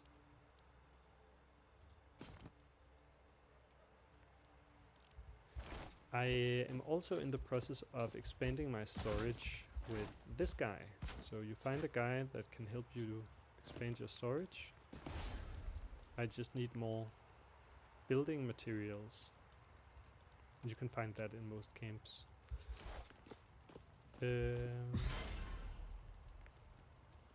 Pick up bandages, not right now. Yeah, so now I'm at a point where I need to decide what to store. Maybe, oh, well, maybe I can just spend that iron on the elemental stuff. Champion. Making vault bombs. Well, I searched the elemental cave for materials. I got some. It says it's optional to do it, but what I really need to do is craft vault bombs. Keep So your now wits supposedly about I should have what I need to craft the vault bombs. But how do I craft them? Not at that place. Not in this place.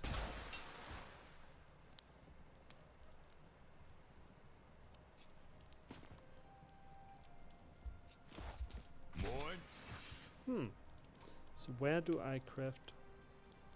Oh, I can already craft them. Oh my god. So maybe I've been able to do it that whole time. Okay, some of my finest work yet. That's good. Better tell the wee lass her bombs already. Go with the blessings. The wee lass is the general. Hello, General wee lass. I can't believe it. You and Gondrak did it. We're finally one step closer to the Dragon Vault. So in that Wolfswood, there's a crashed vault, and I haven't been able to access it because it needed explosives to go in. Now we have those vault bombs to get in there. We will need 6 unique Ashenclaw runes to power the portal, but we'll get there. There are vault crashes all over the world. We will find more. So what she's talking about now is probably there's this portal over here.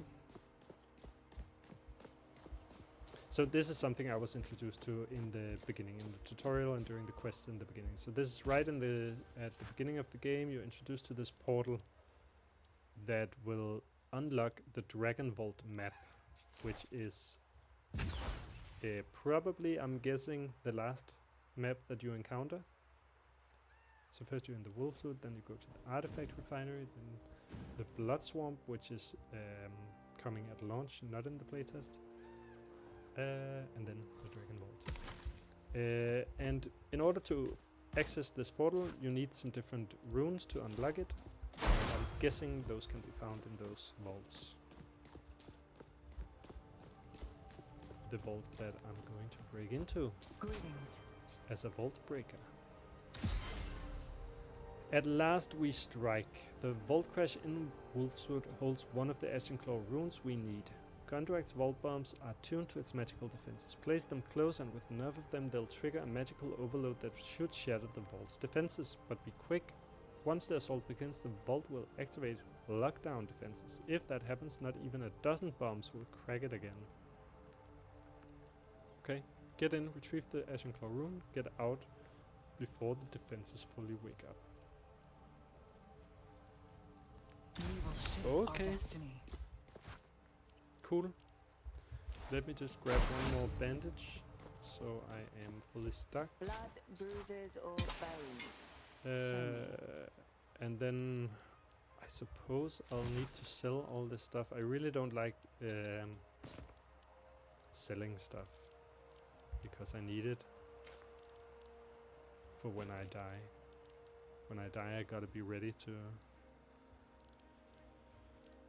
restock and re-equip.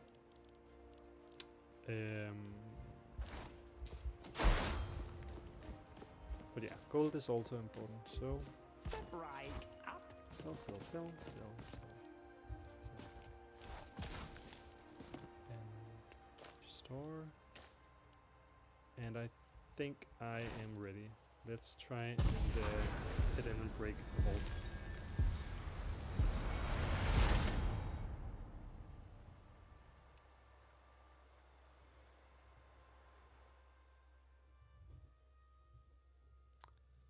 So Freddy, you say you've been playing a lot during the weekend, or well, I don't know if you're saying you played a lot, but you've said that you played in the weekend. I suppose you don't even really get to interact much with the players. There's not like, well, I have seen actually, I want to ask about this, because I've seen that there is a chat function, and I can't figure out to use it. There are two ways to chat, it seems. If I hold down my mouse wheel, this icon appears above my head, and I guess that means there's some sort of voice proximity chat. But I've never seen anyone else use it, and I've never seen anyone react to it. And I also saw another streamer who tried to interact with people by using it. Then I've also seen that there's a chat down here. Hello. /H. I don't know what /H does. If I type /H, nothing happens. If I type /A for all or /G. Oh, /G is also seems to be some kind of command or something. So what's going on with that chat? Is that a chat other players can see? Because I've also not seen anyone else use that. I'll just need to run westwards in order to get to the vault crash.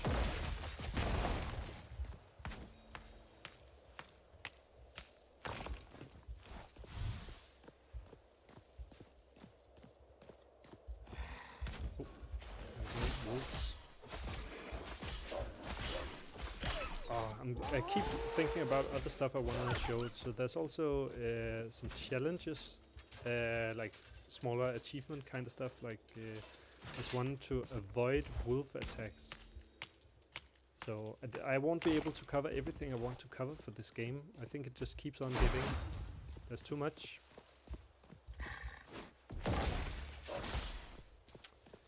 Freddy, the proximity voice is not functional, but I wish it was. Don't know what's going on with the text chat though. Okay, the proximity voice chat is not functional. But I suppose you're planning to have then a voice chat at some point in the game that is gonna be functional. And you don't know what's going on with the text chat, so does that mean you think the text chat should be working?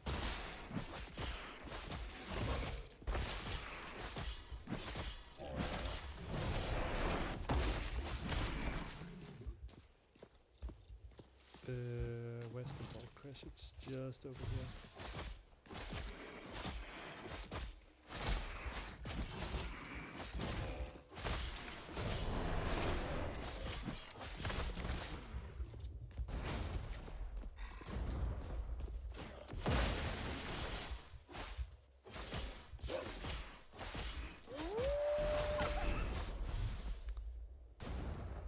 Which way is the storm heading? Well, the storm is actually not too bad unless I get struck by the lightning, right? So I'll just head through it. There was a little bit of damage, not too much. Thought actually it was worse. So someone else killed mobs around here and opened this door. I'll just close it. You can close these because then as you're standing over here nearby, you can hear when others are opening it. So it kind of gives you a little warning that players are coming. I should break into this one. Is this a... Yeah, I'll equip that. I haven't done this before, and I'm guessing that it's gonna attract some sort of attention, and I'm gonna be in a lot of trouble. But let's try. Vault has detected intruders. I can't place another one just yet. Yeah, already. Whoa, shit! A lot of mobs just heading this way.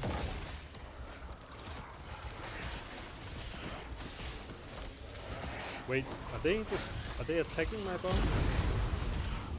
It didn't succeed. Okay, so I'll place another one.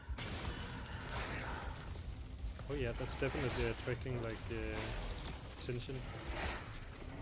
Oh, and it's actually taking a lot of damage, so you gotta protect your bomb. But I don't want to stand close to it, I think, because I suppose I'm getting damaged by the bomb.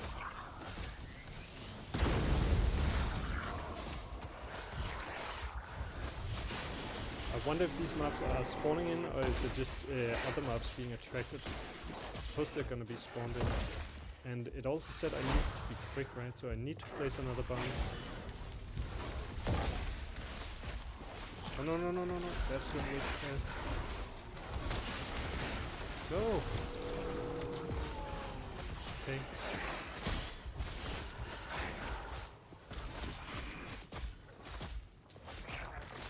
Well, might not succeed first try.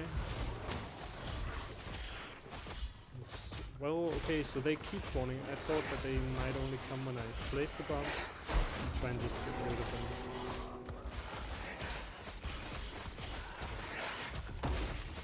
Okay, place another bomb. What's with the fans? Did they react?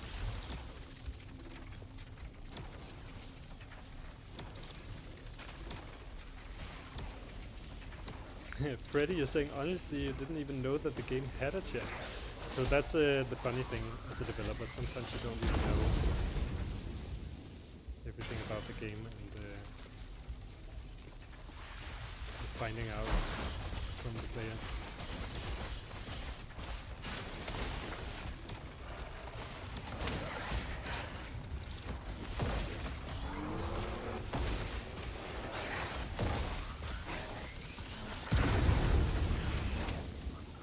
I suppose also when you're playtesting it at the office, you don't necessarily use text chat because you can just be on a voice call with each other, or just in the same office. You don't really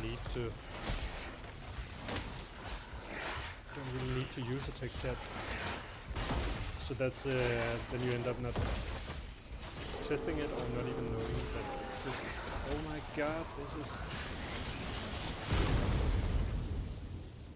I don't know if I got hit by my own bomb. I don't know if I can take damage from it, but it was close.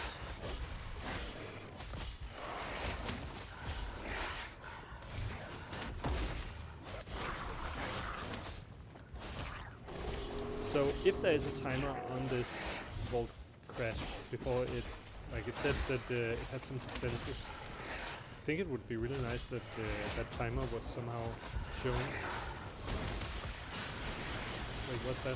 Why is there some movement marker on the vault crash? Did I slow the vault crash itself?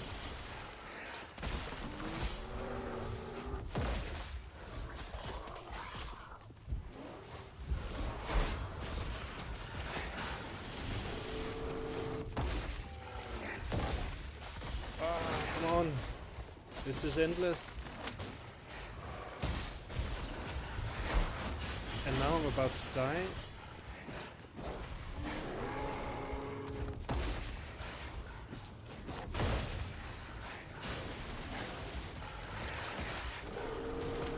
Please.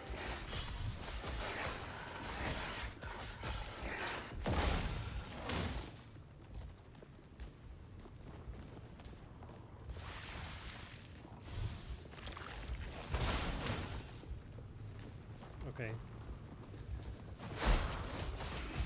So, now everything's cleared up a bit, I can just bandage. Oh my god, there's so many.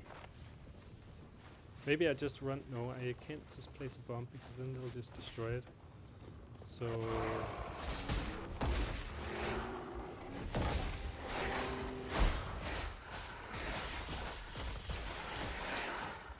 Gotta just grind them down one by one and start using potions to heal up.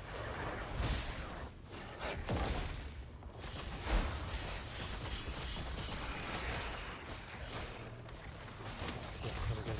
Okay, but I think once I've cleared these, I can play the last bomb. Looks like only one more bomb is needed. There we go. Oh no, I don't even have it equipped now. God damn it. So I think this is the first playtest actually where these vault crashes are in the game.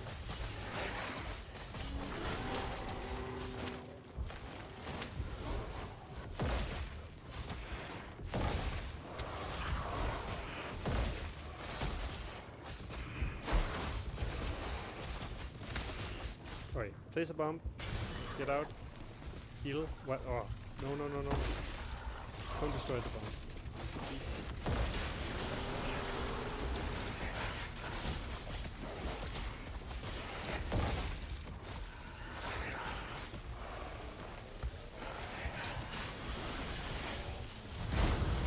Breach. Okay. I hope that they're gonna stop swarming so I get a chance to loot. And see what's actually in there. Let's just go straight away, no need to loot the mobs. Pick up gold. Oh, a lot gold, a lot. Whoa. Okay, ton of gold. So I've been just using scraps for now. This is the real place to go, I guess. Get the big one. Thank you. I can sense the power of the rune from here. I guess that's Milloween talking to me. Rewards. I'll take a look at these afterwards. Just get out before somebody ambushes me and I've lost it all. Blue boots. More gold.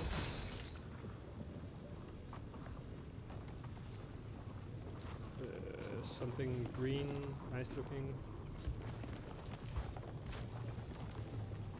I'm just in a rush. Oh. Waterwood. Hey, I've seen you before. So hello again. What are you writing? Would you help me on a vault run when you finish? Yeah, sure, let's try that. I haven't tried duos yet. Not enough space. Why I don't have enough space for more gold? What do I discard? Maybe that one. Maybe get rid of a werewolf heart. No need for a werewolf heart. Yes, let's try and duo up. That could be fun. Pick up more gold. What's this? Is this draconic power? Yeah. One more of those over here. Pick up more gold. More gold. Not enough space. Don't know what's over here. Oh, I hear someone. I'm gonna run. I don't know if I hurt myself or if I hurt somebody else, but my nerves are on edge right now. I just want to get out. Group extract and just heal up while I'm standing here.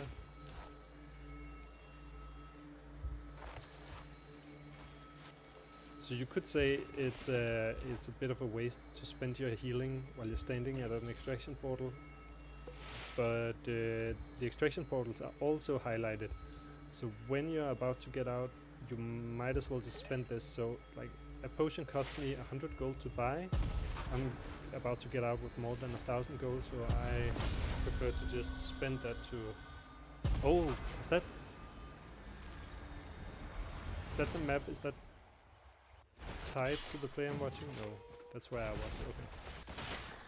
Phew! That was intense.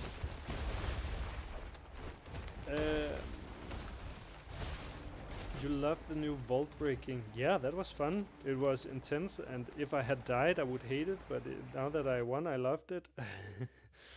Your shit got bugged, but you can't let anything lie. Although I remembered that the vault scales way up out of proportion for a two-man squad. Probably killed me. My man, nice. Yes. Oh, Waterwood invited you to the party. Join party. You have joined a party.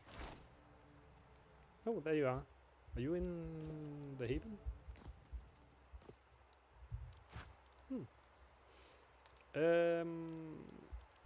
I'm just fully stacked on everything.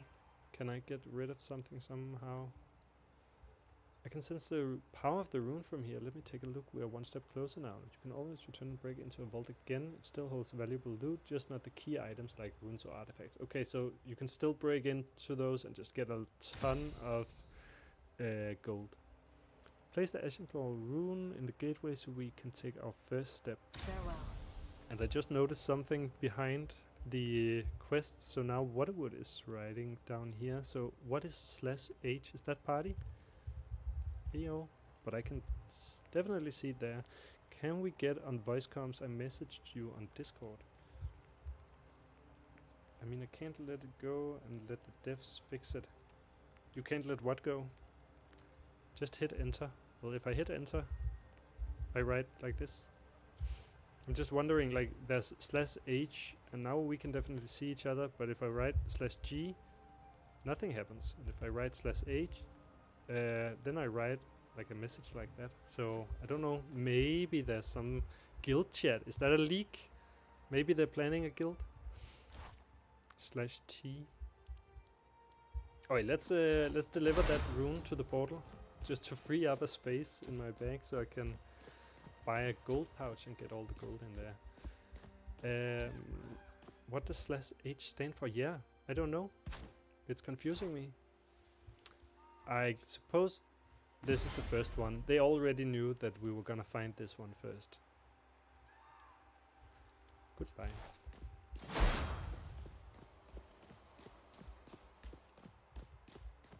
You asked if we could get on voice chat. Maybe we can, but I Come to I trade? might not be able to, because I tried streaming Vaultbreakers and it got really laggy as soon as I did anything else. Oh, he doesn't sell any more gold pouches. As soon as I did anything else, the game just got really laggy on me, and to the point where it was almost unplayable, sadly. So I could try, but it might mess up the stream, in which case I will stop. Oh, I gotta get on EU server. So you're not on EU server. I'll try and bring up Discord. Could be fun.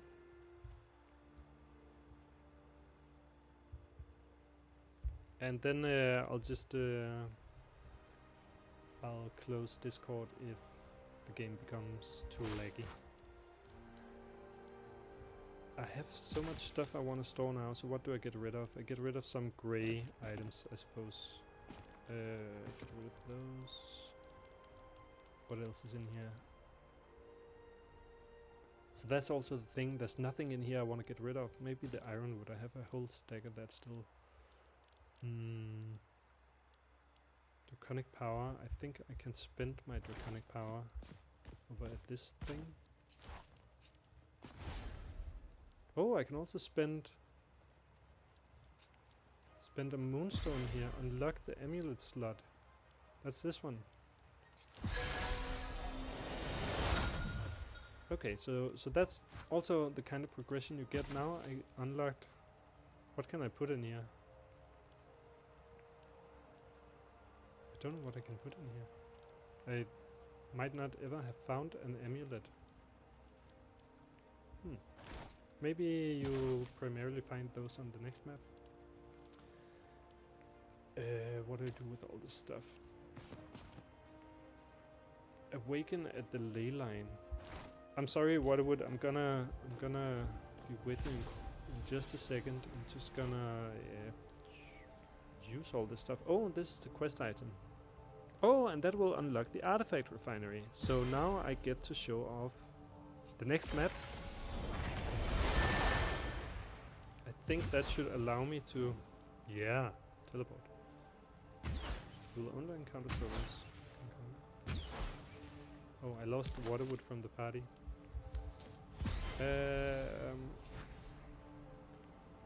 I can get improved experience for all Vaultbreakers. That's kind of nice, right? You've been playing on one, and now I have all the perks unlocked on this one. So if I go to one of the other ones, I will be at a sort of disadvantage. But now they will level up more quickly. That's kind of nice. Now I need more quest material to Our progress paths further. branch infinitely. One step down, 5 to go. She's talking about the runes, where you need 6 runes. I'll just go through these 2 quests and then I'll go on Discord. We must turn our focus to Bara. That's the werewolf leader. He holds a master rune, and the longer he keeps it, the more powerful his magic becomes. He's holed up in the Dark Moon thicket, so that's one of the areas that you gotta break into. Likely drawn on the Ashen Claw's runes power and surrounding himself with his most loyal beast. Scout the area around Dark Moon Pass and look for an entrance to the thicket and report back what you find. Our path is clear. So now she's kinda like, I haven't been to that area before, I haven't really broken into it, even though there's loot in there, I haven't done it, and now she's kind of forcing me in there. I think that's a really nice way that the quests are kinda getting you to the places you need to go. The Ashenclaw rune was not the only powerful object in the vault. While the Ashenclaw rune's purpose is to siphon the magic from artifacts, some remnants of power still remain in the one you found. I believe I can restore some of its power by fusing it with the ley line. I have prepared it for you, but you do the honors. Go to the ley line and fuse the seed of sorrow. There's no saying what powers you might get. Well, there's no saying, but I saw a little bit of a hint right there. Fuse the seed. This will unlock the artifact system. You are immune to damage of exploding cactus. Exploding cactus, that's something in the next map. Fuse artifact. Awaken the artifact. Fusing the artifact to the ley line is only the first step. To unlock its true power, we must awaken it and infuse it with magic. Each artifact bound to the ley line needs a surge of energy to awaken its full potential. Awaken an artifact at the ley line and return to entry aiders not found in table default strings. That's something for you, Freddy, I think. You were programming the quests, and here the entry aiders is not found in the table default strings. I accept your quest. Okay, Waterwood, I'm gonna try joining you on Discord now. Pending friend request accept. Waterwood. How do I call you? There, start voice call.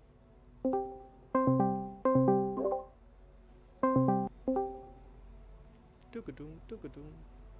Hello, Waterwood. Yes, sir. So it's like, wait, what? Like, wait, what the hell just happened? Ah, wait, what? Okay, it's not Waterwood, sorry. What? That's all good. It's an idiotic name anyway, but I'm getting a lot of feedback. It might be from the in-game voice comms. The in-game voice comms. What's that? Yeah, I tried talking to you on it, and it didn't work, so. Oh, okay. You know what? Check your... You're a little bit loud. I'm just trying to maybe like so. Sure, yeah, just adjust my... Yeah, I think that's much yeah. better now. Hello? Can you hear me? Yes, I do. Okay, maybe try checking your voice volume setting in the game. Oh, so that's why people can't hear you. Audio, voice volume. I could tune it way up. Are you somewhere in the Haven? Yeah, I'm in Haven right now. I gotta change my push to talk for in-game comms because I'm getting all kind of holy. Wait, did you just use that proximity? Yeah, let's try that real quick because I'm getting feedback. It sounds horrible. It sounds absolutely horrible, and I don't know if we are on Discord at the same time, but I don't see you in the city. I think I'm in my own shard. Hang on one second. It's making me nuts. I'm gonna hang up the Discord call. Yes. How about this? Well, I still hear you, but it's kind of scratchy, and I suppose it could also be the game that. That's the in-game comms, and it's trash. It's garbage. Yeah. Oh no! Did I sell a blue item? I think I sold a blue item. I thought it was a grey one. Damn it. Got distracted there. Hello. Yes. Okay, if you can be on All Discord instead, that's much better. It's definitely it's not the greatest quality on the what's it called, the proximity chat. Maybe that's a new feature. Proficient Mazed is writing in chat. Lol, is it proximity chat in game? Yeah, we think so. So we just tried it out for the first time. Didn't have it working before, but that is really scratchy. So I just I had your stream running. That's why I was getting feedback. Lord have mercy. So I turned that off. But what are you using now? Are you using Discord or the game? I'm on Discord. Well, actually, no, I have to change my key binding. I think it's both. I turned my voice volume in-game all the way down. Because it was One much second. nicer before, and now it's kind of... well, it was much nicer when it was only Discord. How's this? This is great. This is much Okay, better. yeah. I had to Okay. change my keybind because it was the same for Discord and the game. So Yeah. we're good to go now. Okay, you have a really nice voice now. Thank you, my friend. So do you. Yeah, sounded like he was giving comms over a walkie-talkie. That's really what it sounded It like. really did, yeah. And actually, that is a really nice kind of effect. But maybe not for this game. Maybe it's a good effect Sure. for something like Call of It'd be Duty. cool in Arc Raiders, yeah. Call Yes. of Duty or Arc Raiders or something Yeah. like that. I think I'm just about ready now with like I picked up all the quests and stored my items and Nice. all that. So I'm gonna get a drink. Take your time finishing up. I'll be right back. All right. What? Wait, can you still hear me? Do you have the vault bombs? Okay, maybe I can make the vault bombs. I think we needed... Well, I spent 7. Do we need 7? I thought we needed 6, but I will make some more. I think they were quite cheap to make. You just need that volatile rift energy, but otherwise they're quite cheap. If I spent 7 last time, I'll bring 8, just to be sure. Okay, this is the first time I'm gonna enter the duos, so that's gonna be a lot of fun.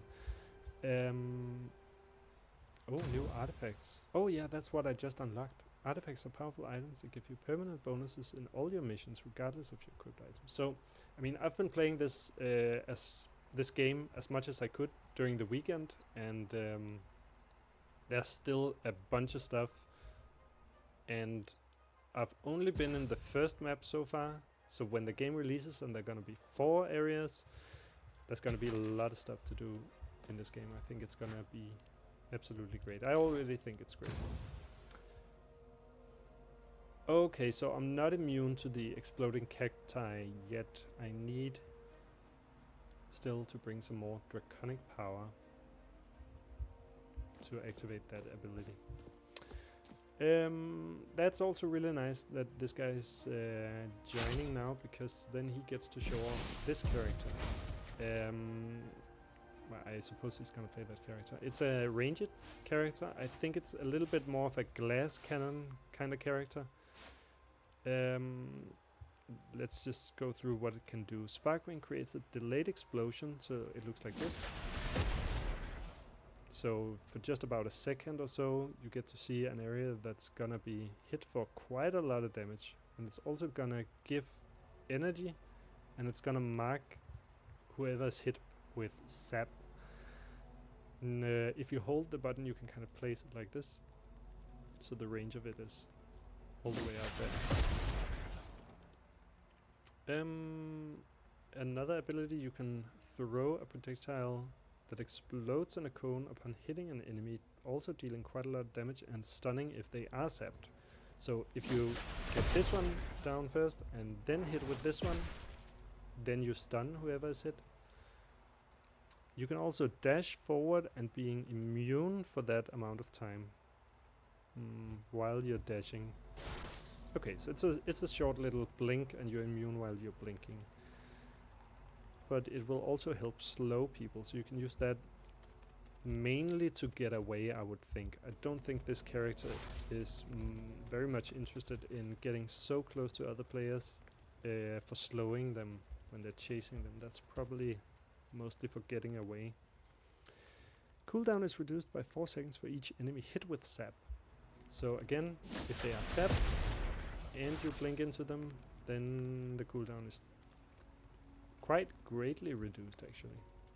I think also the standard auto attack will apply sap.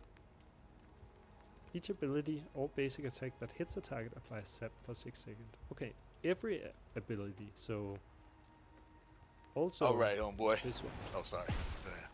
Yeah, oh, hello. I'm just running through the Spark Wing because I'm guessing you're gonna play the Spark Wing. Hell yeah. Wait, so last ability for OP. that.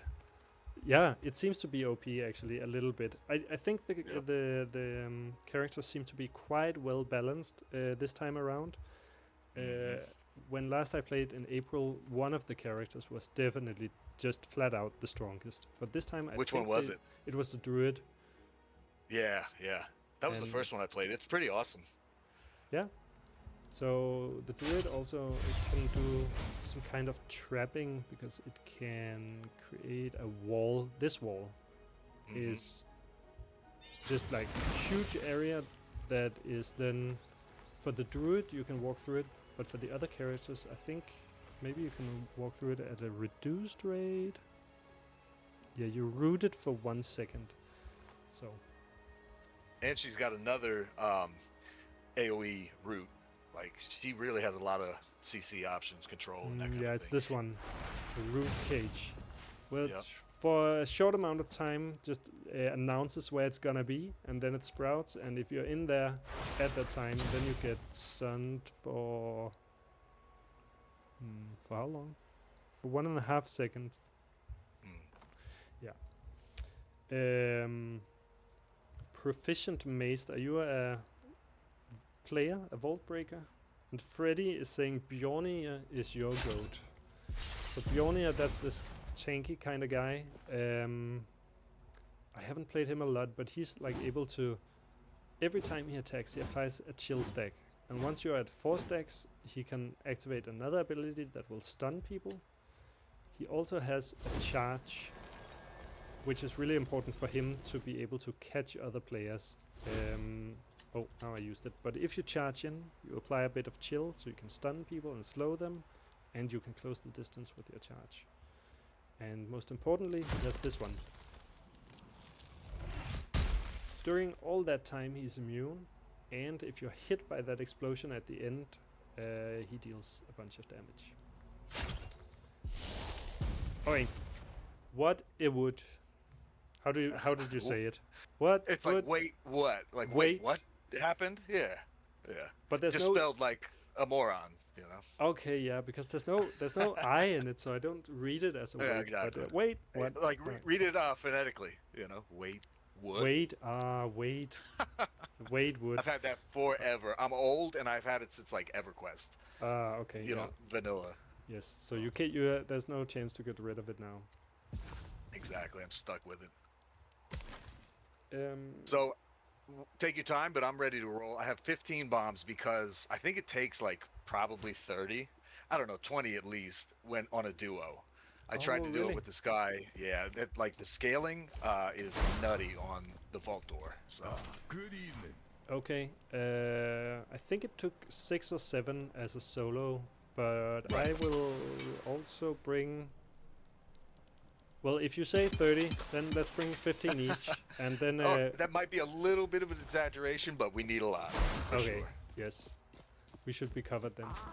New Um, customer. I have a lot of gold, and this is my last day playing, and so now I'm just also gonna spend a little bit of gold on just better bandages and All in. better potions. Because the playtest is ending soon, so might as well just spend all you can, right? For sure. They extended it till what, the 9th? Yeah, which is tomorrow, I think. Yeah. Oh, you got that chest piece too. So this build on this mage guy, Fizz, is I got the Far Striker, which extends the range on your basic attack. Because this guy's like pretty mid-range, you know that, real strong, and it's got 13% crit on it. That with the same chest you have in your stash, that coil binder jerkin. This is crazy. On his Q, he can cast his Q because he has a talent, right? If he has more than 40 attack or You're magic talking power, about right? this chest piece?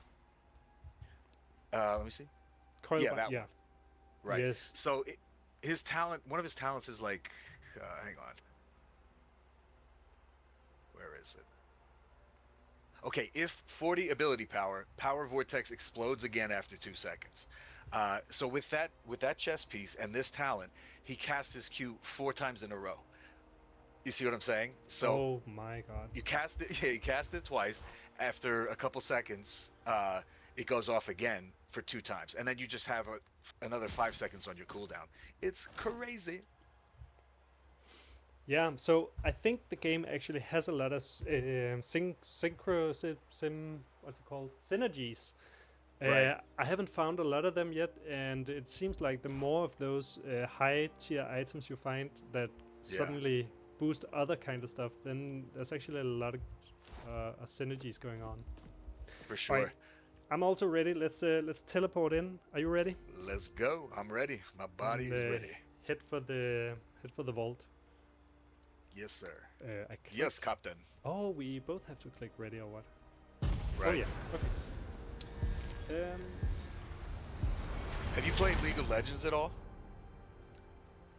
I have played League of Legends a little bit. You know, you have to get to level 30 or 15 or something to even play ranked, and I haven't played Sure. it for that long. So I've played it Wow. so little. I've played Dota like 80 hours or something, which is, Cool. I mean, 80 hours is a lot, but in the world of MOBAs, anything less than 2,000 hours is a noob. Exactly. Yep. Exactly. Yeah, and that game is like another level of complicated. I've tried it a few times. I was okay in League of Legends, but I could not wrap my mind around that game. Dota is it's great, but oof, I'm getting pretty heavy duty lag because I'm on the Euro server, but you got to stream too, so I think I can deal with it. Yeah, well, I'm interested in seeing how it goes. Also, please, if anyone is watching and you notice the sound volumes not matching anymore, please let me know, because now I have someone on a Discord call, and yeah, not sure how that's gonna sound. But we're heading down to the vault crash. Oh, and I'm getting trapped.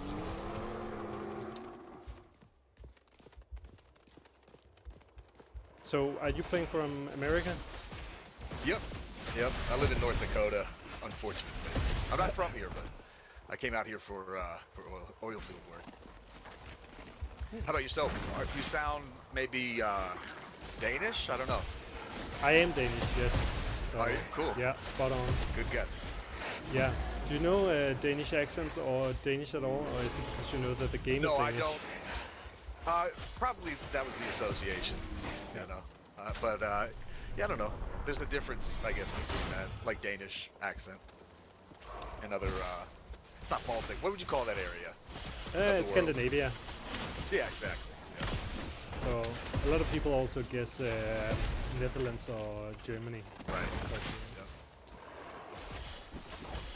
Yeah. yeah, it's because this channel is about streaming a different Danish game every Monday, and usually trying cool. to get the developers on the stream as well. I do a bit of game development myself, and I follow the Danish game development scene quite a lot. So I'm Okay. able to Wow. sort of get in contact with many of the developers and bring them in as they're working on the game. And yeah, I think that's just really, really nice. That's great. So is there like kind of a disproportionate amount of game development in that area? Like, is that kind of you guys' thing? No. You know what I'm saying? Like, I mean, No. there's a game development scene. It's not huge. Right. And it's tough. There's not a lot of jobs, and there's not a lot of money. So. here, contact. Sorry, contact behind us. Yes. Got the stun off. Oh, I'm lagging so terribly. No, God damn. me too. No. I'm just no. gonna keep clipping. Nah, that's it. Damn it. Oh my god, this is No, I'm horrible. still alive. What the hell? What the? Oh goodness. Yeah, that's not gonna work. No, Sorry, that doesn't brother. I work lost at a all. lot of good shit. A whole loadout. You were Damn. above 100 high level. Okay. Yeah, I brought everything, 15 bombs. That's okay. So that ain't gonna work. I think I might just try it solo again. I've completed Yeah. it solo now 3 times, and the quest got bugged for me somehow. Basically, the first time I completed it, I got ganked immediately after opening the thing and clicking that first like central, whatever chest or whatever it is, right? And so I died. I got out, but I still had the item somehow, and so it showed the item as being complete, right, as a part of the quest. Then it still wanted me to break open the vault. I'm like, okay, fine, like, which was annoying, but I'm like, here's the item, I'm done. So I went and did it again. Killed. See, I think what's happening is there's always PvP when I go to do this, right? And they'll start opening the door, and then I come in and I put some bombs and whatever, thinking they're gonna be all right. Like I give them the little emote with the peace sign, and inevitably we start fighting. I think that's what screwed it up the second time. Third time, everything went smoothly, and yeah, it didn't complete. So I talked to Lady, I forget her J. name, but what? Yeah, Lady J, and put in a ticket, all this stuff. They'll probably fix it tomorrow, but by then, the playtest is over. But, it's kind of a good thing because this game's phenomenal, and maybe my suffering will contribute to to them having a little more smooth launch. Yeah, I think a lot of players, at least on the Discord, they're just, oh my god, they're whining so badly. They're playing a game for free, and it's an amazing game. It's a playtest, so they've been warned that some things might not work, and it's about testing, and then they go, oh my god, I can't complete my quest, this game sucks. Yeah, I started watching the guys who killed us. They spent like 20 seconds just looting us. I think they were surprised. I had so much crap on us. Yeah. That's great though. Yeah. Good fight. I mean, I think they did pretty well. Like they played well. I couldn't tell though because it was like a slideshow for me. So oh well. Yeah, I had I don't know, 0.3 frames per second. So Yeah, no kidding. Well, I guess we learned our lesson. That's too bad. I'm sure they're going with the best servers they can afford, but it'd be cool to play with EU guys. I actually played with a guy from Bulgaria yesterday. He tried to help me finish it. We got ganked. We did it in 3s for some reason, and we got ganked and just lost it. But there wasn't that much lag. It might be because you're streaming. Just all of that kind of. I know that I have to look at my internet connection because I tried streaming this game and it completely failed. I was lagging all the time. So then I spent some time just looking at what I needed to do and found out that basically I can't use the internet for anything else at all.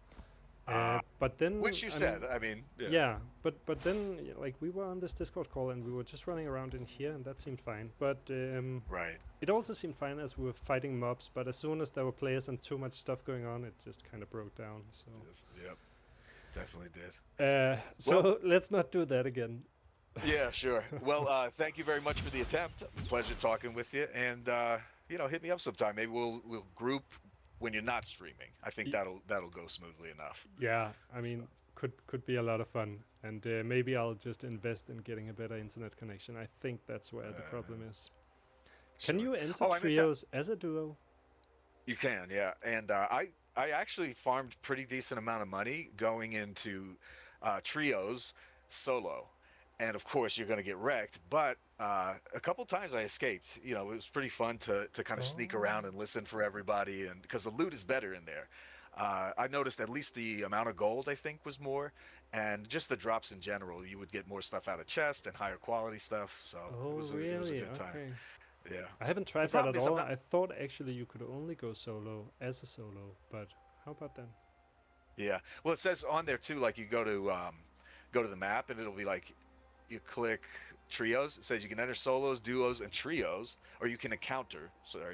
More challenging than solos and duos queue, more loot than solos and duos queue. So everybody's welcome. So it's the problem is I'm really kind of trash at video games. So I'll get in there and have some success and think I'm just like the man, and go back and just get absolutely obliterated.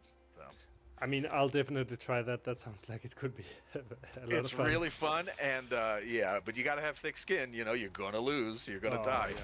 So, Yes. Yep. well, all Okay. right, my friend. Thank you very much, and hope you have a good. What time is it over there? Like afternoon for you, or what?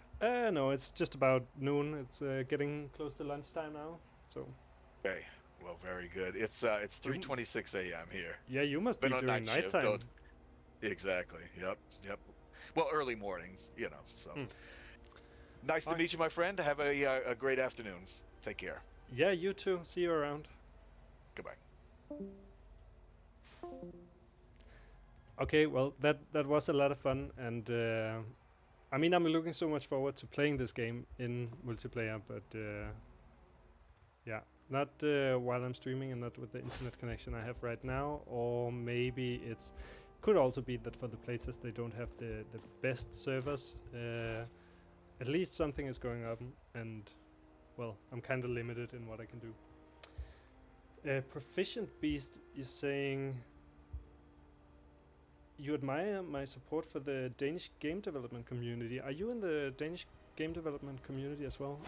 So about half of the followers of this channel are from, well, it's not like there's a lot of followers, but half of them are Danish game developers, and about half of them are Speak from your gamers heart. that I've kind of picked up from the different games I've streamed so far. But our destiny remains shrouded. Okay, I gotta think about what I'm doing now. I guess I could try a trio. That could be fun. Let's try that, see how much mayhem that's gonna be. Hello, friend. But also, I just noticed that... Didn't she just mention... No.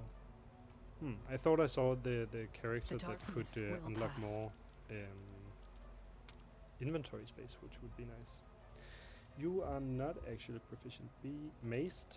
I'm in America and just have to come across the stream. Well, welcome. Did you know Vaultbreakers? Is that how you found it, or did you just browse Twitch? I'm so confused right now because I've just been all around. But let's just I could complete something with that guy. Pick up daily resources and bandages. Yep. Oh my god, I also went in, I just spent for extra good potions and extra good bandages, and I just went in and lost it all. Well, that's how the game is. Welcome. Greetings, Vaultbreaker, an old friend. I reach out to an old friend, Lele. Oh, that's the inventory character. She was traveling here to join our cause and assist in studying the ancient artifacts scattered since the Dragon Vault seals were broken. Lele specializes in unlocking some true magical potential, and with all the relics we're uncovering from the Age of Dragons, she could become an invaluable asset. She mentioned she'd be passing through the Elven Ruins in Wolfswood on her way here, but everything happening in Wolfswood lately, I fear she's been waylaid like so many others. Could you search the ruins? And Champion, fair warning, she can be a bit of a handful. She always delivers. Okay, so that's also one of the areas that you need to break into. Shadows in the fields. These vine barriers that Bara, the werewolf leader, uses to block access to areas in Wolfswood are a strong form of magic. However, I know of someone who has fought these werewolves all her life, Inquisitor Diona. She was stationed in Pinecrest Village and spent years studying werewolf curses around Wolfswood and Pinewood. If anyone knows how to break this kind of magic, it's her. I've actually seen her before. I know where she is. I sent a trusted contact, war dancer Thalindra Moonglade, to observe the area after it was attacked. She reported another vault crash in Pinecrest in her last message. If the reports are accurate, the roads into Pinecrest are blocked too, though by weaker spells. Thalindra may have found a way inside by now. Find Thalindra. Last I heard, she was hiding in the field just outside the village, observing the werewolves. Oh wait, I also know where she is, so that's gonna be fairly easy. Wait, what is writing? And now I could say your name correctly. Proof, can you send me your Discord? I got a key for this game you can have. At least check it out for a few hours. Yeah, if you don't have a key for this game, you should also, you can get it just by watching any streamer stream the game for an hour, then you get a key. and everyone who is playing the game also gets 3 keys to hand out, so you can then invite your friends. You're inspired to flesh out your music creation skills because I'd love to help out. Solo red gameplay. You find this game pretty cool and would definitely enjoy it. I mean, get a key and go play it. It's so much fun. What am I gonna do? I'm gonna try enter a trio. I'm not gonna bring all my best gear, I think, because I expect to get wrecked in a trio. So, do I have any grey gear? Then I'll just bring that.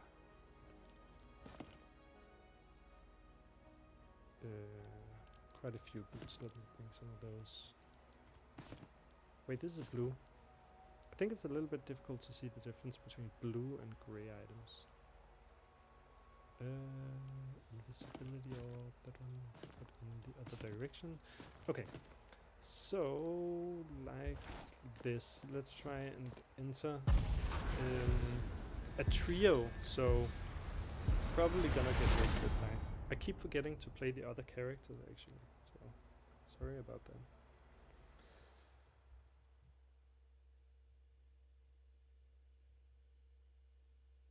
You're surprised that it isn't even a big download. Yeah, I think that's right. The game doesn't take up that much space. Isn't it only like, what was it, 5 or 10 gigabyte or something? That's actually really nice. It's not like one of those 50 or 100 gigabyte games that are so prevalent.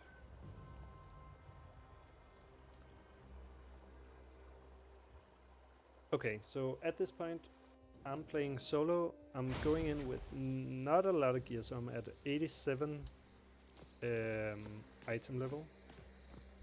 And we can encounter duos and trios in here, so that means I would probably get... Oh wait, these guys of course also have more health. They had like a skull above their head and before their name now. So I suppose that's indicating that they're gonna be tougher. And they definitely seem to have more health. I expect that they won't be doing more damage, because I think they deal plenty damage normally.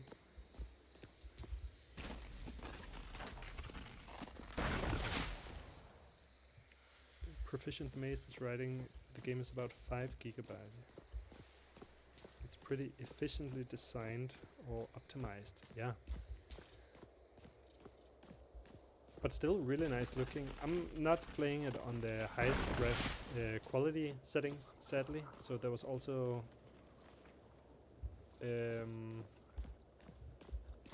like I didn't want for the stream to be any kind of laggy, so I had to kind of tune it down a bit. But I mean, even at low quality it's fine. This is at medium quality. But of course it does get a lot nicer to look at when you're tuning up the graphics.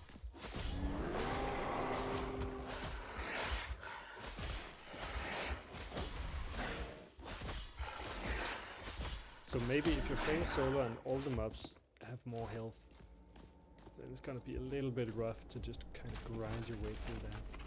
I'm kind of headed up to the fields up here, because I know that one of the characters I was asked to find is hanging around up in those fields. So should get out on the road and then just kind of run my way up there.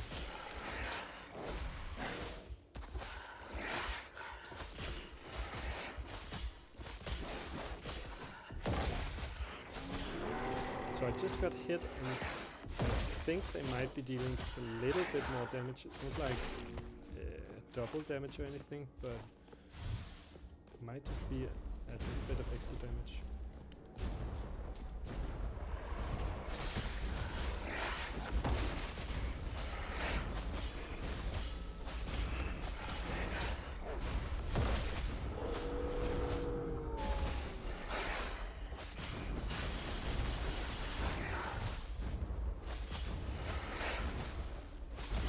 Oh shit, I know what happened.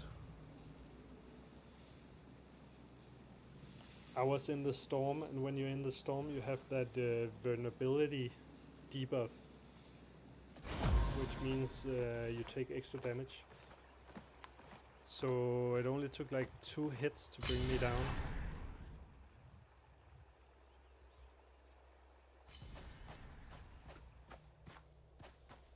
Okay, well, you live and you learn. Or I guess you die and you learn.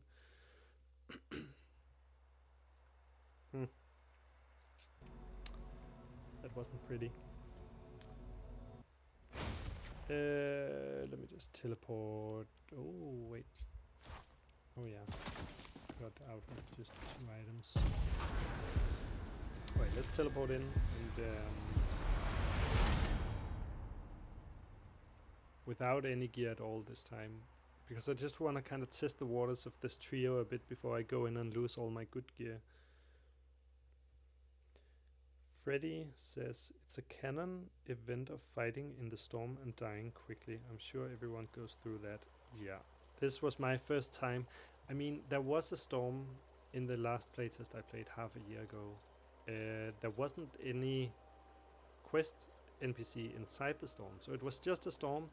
So I thought all it did was kind of make those lightning strikes. But apparently it does more than that.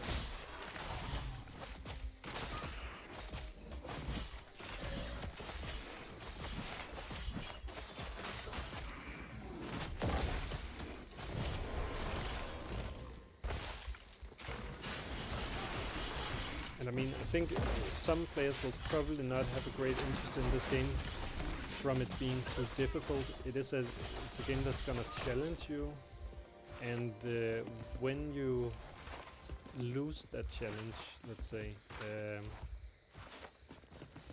then you're gonna lose all your gear. And that's gonna feel a bit rough. So it's not a cozy game where you sit down and just lean back. Gotta be kind of on edge at all times and focused. Right, let's see. Run up east, and then just follow the path that is to north into the field.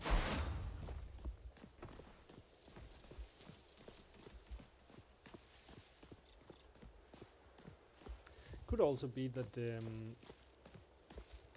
like during the weekend the game was much more busy. Now during Monday it's maybe okay to enter a trio, and then you can actually go in and grab a lot of easy loot.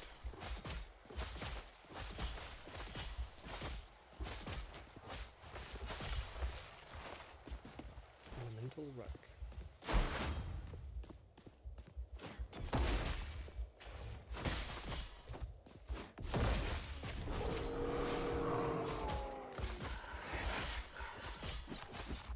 Next game, I think I'll go back to solo and try and remember to play another character. I just really enjoy this character, but I also, like for the stream, I wanted to show off the other characters. So this game is this video is also gonna just be saved as a video on both Twitch and YouTube. So then I can maybe just highlight in the make like those highlights shit with timestamps. Let's say, oh, at this timestamp it's the druid, at this time say it's the archer. So I think I want to do that afterwards. Problem is also I'm just not as good with the other characters, so then it's gonna be gameplay where I just go in and die all the time.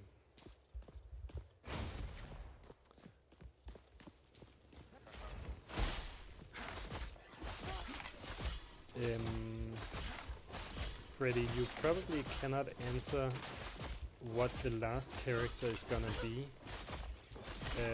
but so far as I've seen, it has been revealed that one of the characters is gonna be a rogue assassination kind of character. Another one is gonna be a dragonkin kind of a warrior protector character that could also breathe flames. Has anything been announced about the last character? because I haven't seen anything, and that's probably just because there isn't anything. See, that was a barrel used correctly. Kick it straight into the character, to the enemy. Mostly I don't dare hit those barrels because I just end up killing myself half the time.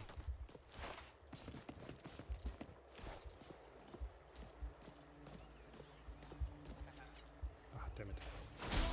I was spotted trying to hide in the bushes.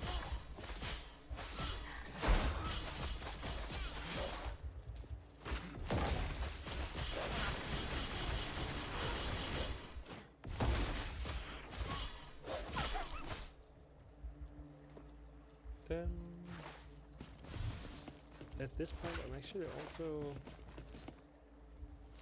running out of things to say about the game, like in general. I think I've said most of the stuff about the characters, about the enemies, about the animations and combat. There was that thing about the sound that I wanted to show down by the scrats. So maybe I'll hit that way in the next game. Oh, and there's that whole second map. I haven't been in that second map. I mean, can't show everything in this game in 3 hours, which is what I usually do. I ended up streaming Cyber Rats for 4 hours because I was just so close to reaching the end of the game. So I couldn't really let it go. But reaching the end of this is gonna take way more than 4 hours, so it's not that's the purpose this time.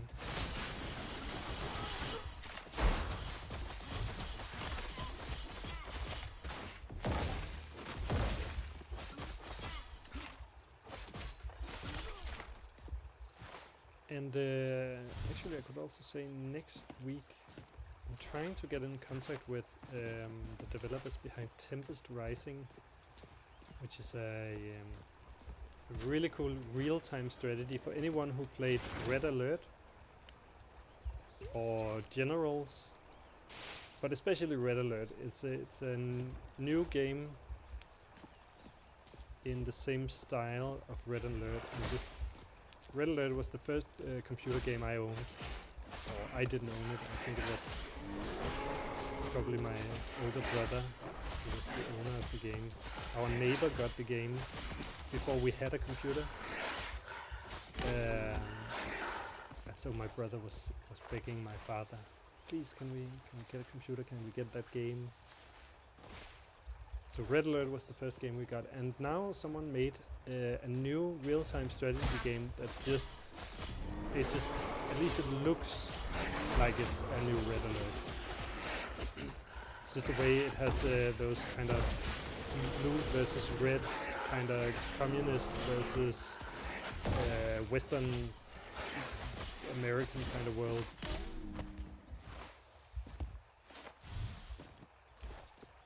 The whole look of it seems like a new Red Alert.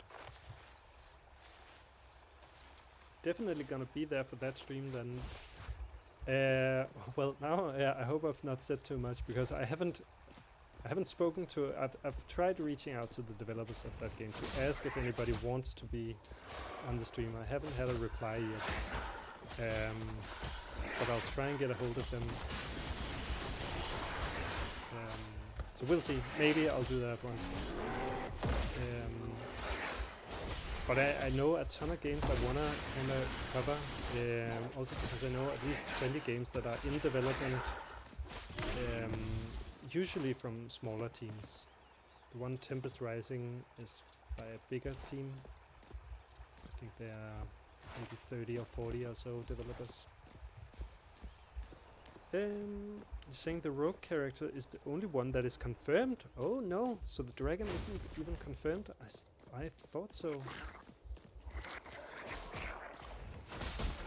And then I've been telling something that wasn't true.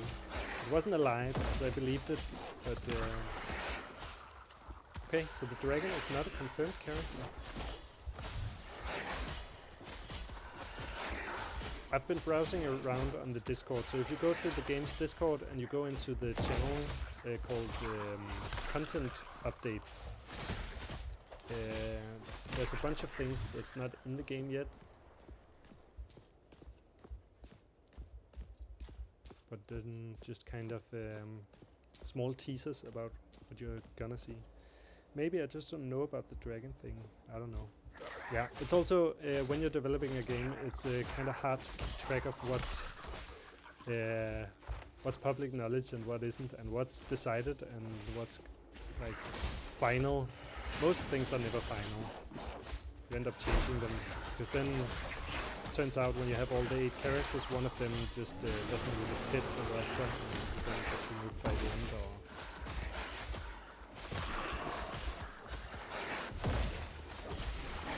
Shit.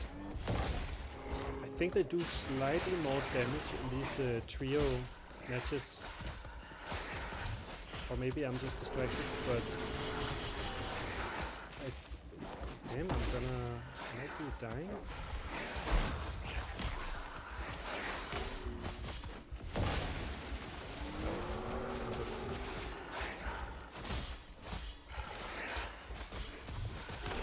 There we go.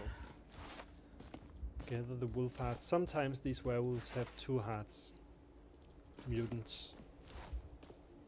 Maybe it's during the transformation from human to werewolf. You grow fur and claws, and sometimes you grow an extra heart.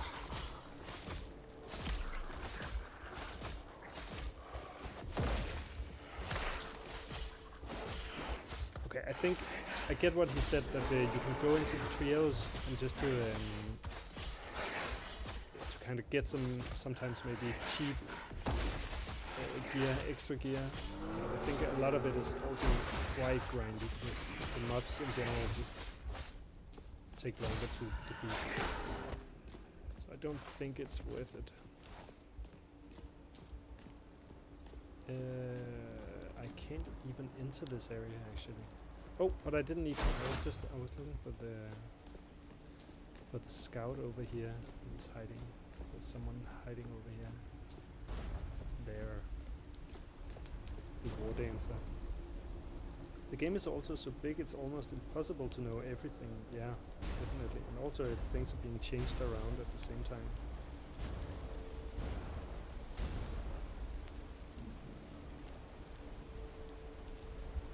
Let's see what she has to say. Well met, Vaultbreakers. We're looking for this Diona of Houston that guest inside Pinecrest Village. I've spoken to a few Pinecrest refugees. So they're fleeing from the werewolves. Most were terrified, but one story stood out. They escaped thanks to an old crone who walked straight through the moon barriers like they were smoke. She didn't give a name, but they said she disappeared toward the Pinecrest farm. If anyone can teach us how to breach Barra's spell, it's her. Search the surrounding area. If she's still out there, we need her knowledge. Have the old crone teach you how to craft the key to Barra's moon barriers. Have Rune of Breaking. I already did both of these things. I've already met that crone, and so she teaches you how to make the runes. Milloween wants us to search for Inquisitor Diona and find the reason Barra attacked the village. My elven ears can faintly hear the sounds of sporadic combat from here, so someone is still alive. Regardless, the attack on Pinecrest was a massacre. Innocent lives were taken and the village now lies in ruins. This cannot go unpunished. We must show them that Pinecrest will be avenged. Go, Vaultbreaker, and drive those foul creatures from Wolfswood. Need to slay just regular werewolves, vineweavers, zombies, and Moonveil Stalkers, which is just kind of an elite kind of werewolves. And that actually gives blue gear. Find Diona. Now that we've cleared out the herd a bit. Have we done that? Right. From what I can tell, the fighting is farther north, so push as deep into the village as you can. Pinecrest Keep is the most likely place. Yes. Oh wait, but in order to go in there, I actually need one of those runes of breaking. I can create those in the camp, not here, not right now. So maybe it's time to just extract out. It's also the timer is running low, so head over here. I also think that timer used to be 15 minutes for a full match. Now it's up to 20 minutes, and I think that's perfect because you still feel the pressure of needing to get out. But when you're also spending time getting into those areas, it's... Oh shit, there's another player. Are they gonna... Yes, they're gonna attack. Wait, I'm in the trio match, right? So this could be a... Yeah, there's a duo at least. Oh, damn it, I'm not gonna be able to go through that extraction portal, am I? I think I'll run. Oh, I locked myself out on the wrong side. No. Okay, get into the extraction portal. No, just half a second too late. Oh, no. Heal up a bit.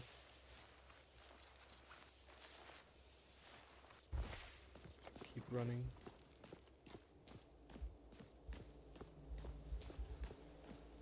Activate. Heal. Do I have potions? Yes, I do. Can I equip another one? No. That was actually worse. Increase the cooldown. So they will be knowing that I activated this. That is going to show on their map.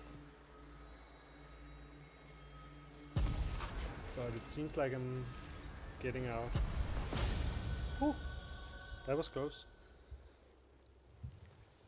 Maybe also a bit boring to just run like that, but when you're in 50% health and against 2 players, just run.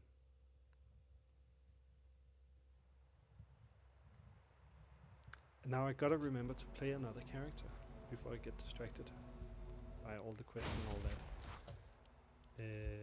Maybe just sell. I have the best gadgets. Sell that. And store all the things. And try play another character. Which one do you want to see? There are still some viewers online. Does anyone have a preference?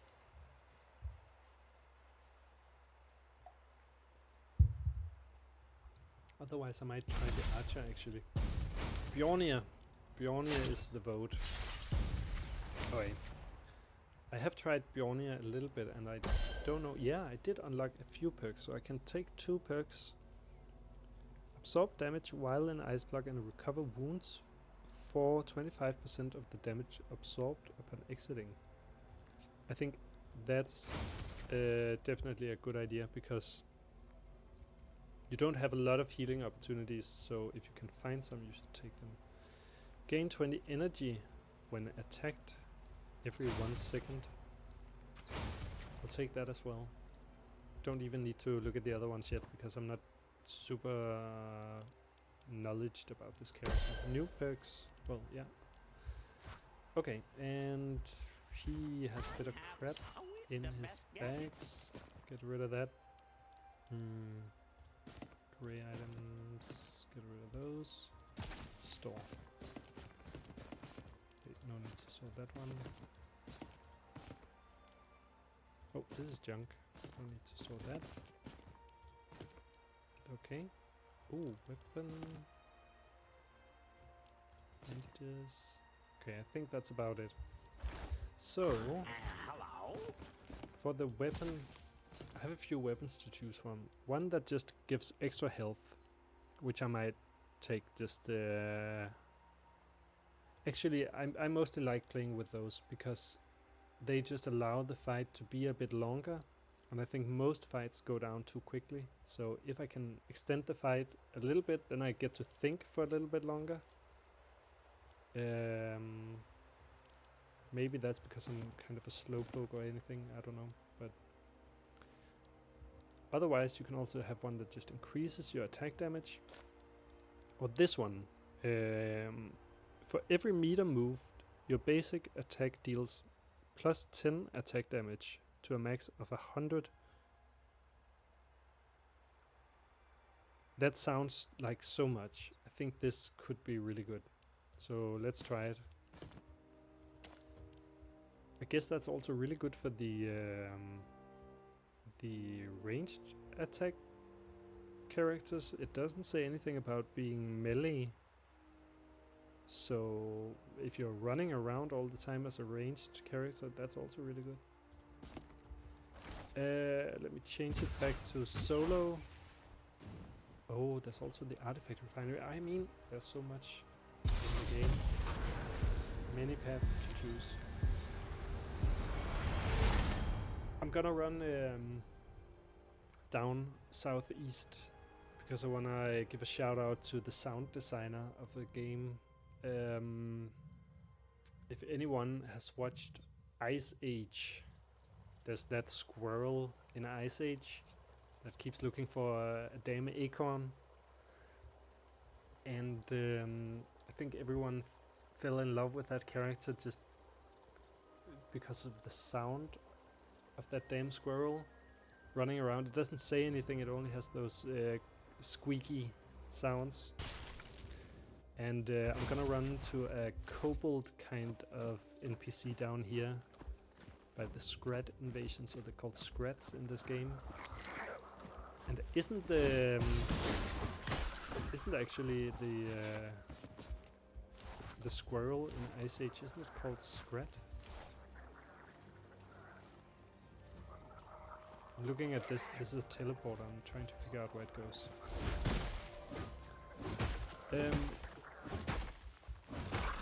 Okay, but Bjornir, he has something where he applies a chill stack every time he attacks, I think.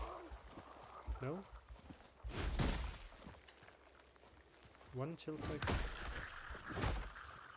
I thought he applied a chill stack with every swing of his weapon.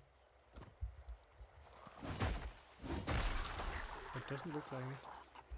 Bjornir can charge his hammer. Oh yeah, it's a fully charged attack. That applies one chill stack.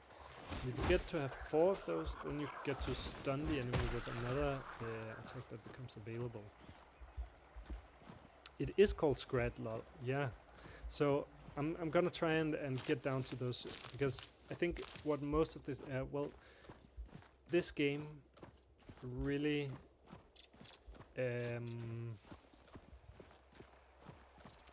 how do you call that? It digs into a lot of other stuff that you have a love for. Like if you play Warcraft, then you'll see some similarities. Like the bandits, they have these red cloaks in this game, and of course in World of Warcraft there's bandits with red bandanas. A lot of the graphics is just kind of reminiscent. The dragons, the dragon kin kind of look the same. There also a little bit of Warhammer relatedness between this game. And these guys, they look like kobolds from Warcraft. Kind of, they're just a red humanoids. And some of them have snipers, and again that is very reminiscent of Skaven from Warhammer. I'm not saying that that's the reason, but that's what it reminds me of. But I shouldn't talk now that I'm gonna encounter one of them, because listen to the sound of them and just don't they remind you of Ice Age Squirrel?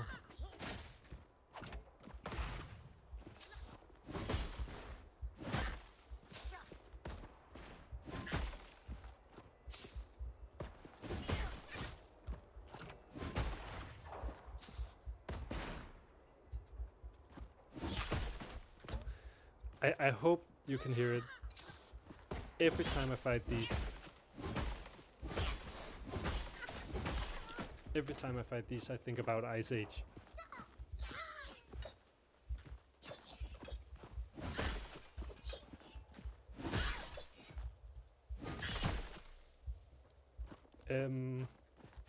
They actually do sound like him. Freddy will leave for lunch now. Good luck, have fun. Thank you for tuning in, Freddy. Thank you for answering a few questions. It was fun. Maybe see you another time. Have a nice lunch.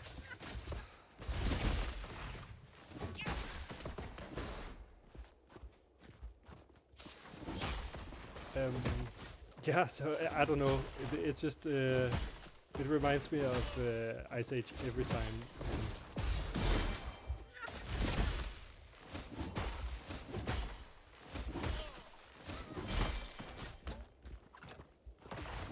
I think there's a lot of this game that just somehow tunes into other things I really like. Oh, there's a player, and I'm not ready for it. Oh, but they are also not ready for it. Let's be evil. Charge. I almost feel too evil now, just when they're so low.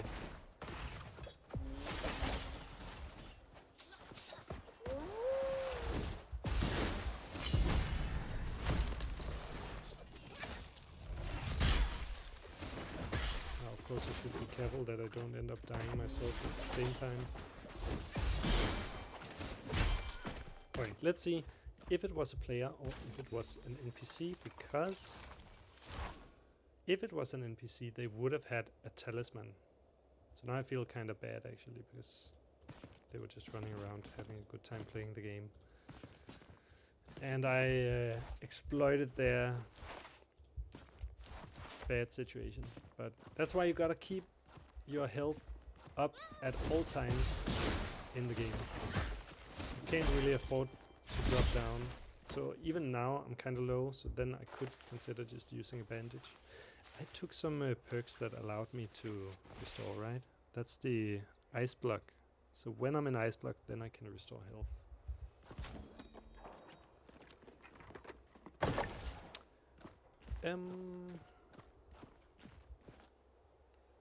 I don't even have a quest here. I was just heading here just for the sound of the scrat, and I can't even break into this because I don't have the explosives. So what will I do now? Will I extract out, or will I try any of these? Werewolf Elder, I need a certain item for that one, so not that one. Mushrooms, I needed some dynamite to break into the mushroom area. I could just slay some werewolves. It's not that I'm very close to any of the werewolves though. I'll need to keep running north again. I don't think, aside from the charge, that this character has any movement speed. But I suppose that also kind of just leans into his look and his design. He is the slow guy. Big slow guy with a big hammer. Ooh, this one. So these are always placed at the same places on the map. So it's worth getting kind of some map knowledge. Oh, you can hear another player over here, and I'm at full health right now, so that's a good position to be attacking somebody. I can't even see what it is. Is the barbarian? They died? Okay. If that's another player, I'm sorry, but it wasn't. So when they drop this, it's an NPC.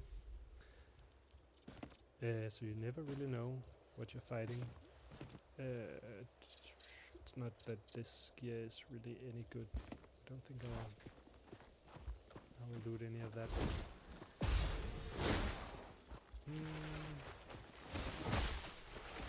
Just keep working my way up towards the werewolves. Kill some werewolves. Although actually I also cannot kill any of those Moonveil stalkers because they're behind a locked area. And lately, so actually all the quests I have right now require some kind of item. Let me go out and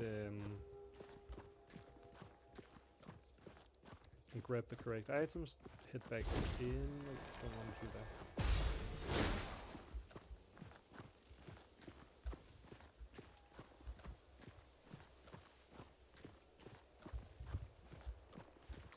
So proficient mace, you said you just found the stream and the game. This is the first you're seeing of the game, right?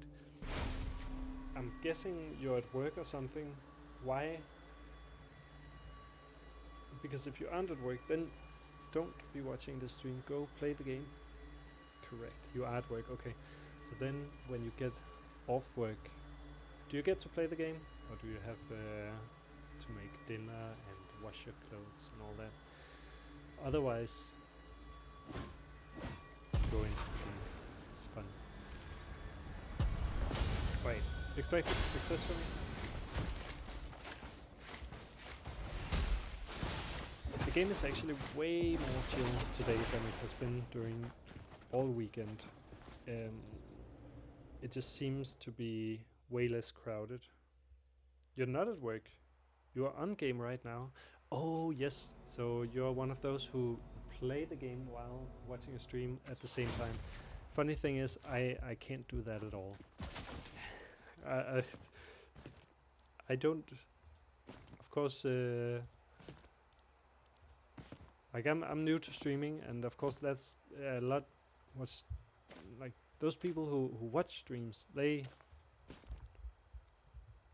do it as a kind of side thing, usually to playing, but I don't know how you could do that. I mean, I would end up losing my focus on the game, being distracted by the stream. I have the best gadgets. Sell all this. Sell that.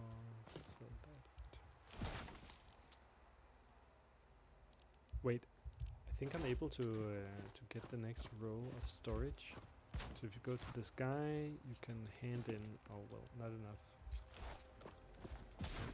Store. Gold. A vacuum store. Alright. I think we'll do like so. Hello? Create another bandage, and also there's a new perk available now. Usually it's pretty chill games you play while watching someone. Yeah, that makes sense. If you're playing, let's say World of Warcraft or Minecraft or something where you're just grinding away, then that makes total sense. So actually this chest piece could be kinda cool, because gain an extra charge on your first ability, but add 5 seconds cooldown. So for the Berserker, that's a really nice item. For the that guy, wait, what? He also said it was really nice for Sparkwing. Think for Bjornia, you really like having a charge. So if you can use this chest to have 2 charges instead, that's gonna be a huge bonus. Get some better boots. Oh, wait. I was telling myself to change characters. Try the different ones. Let me try the archer. And remember to bring in something to complete some of all this. Not sure which one to take. Let's take the mushrooms.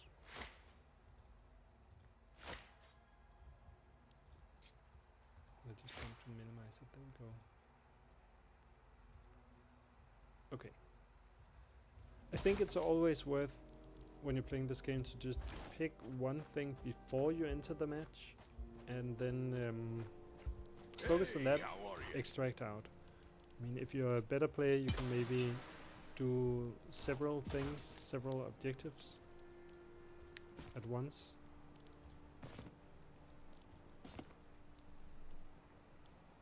What do we have here? Maybe this one. This one. So this is an item that creates a shield. This one is one that lets you shoot, which might not be much needed for the archer.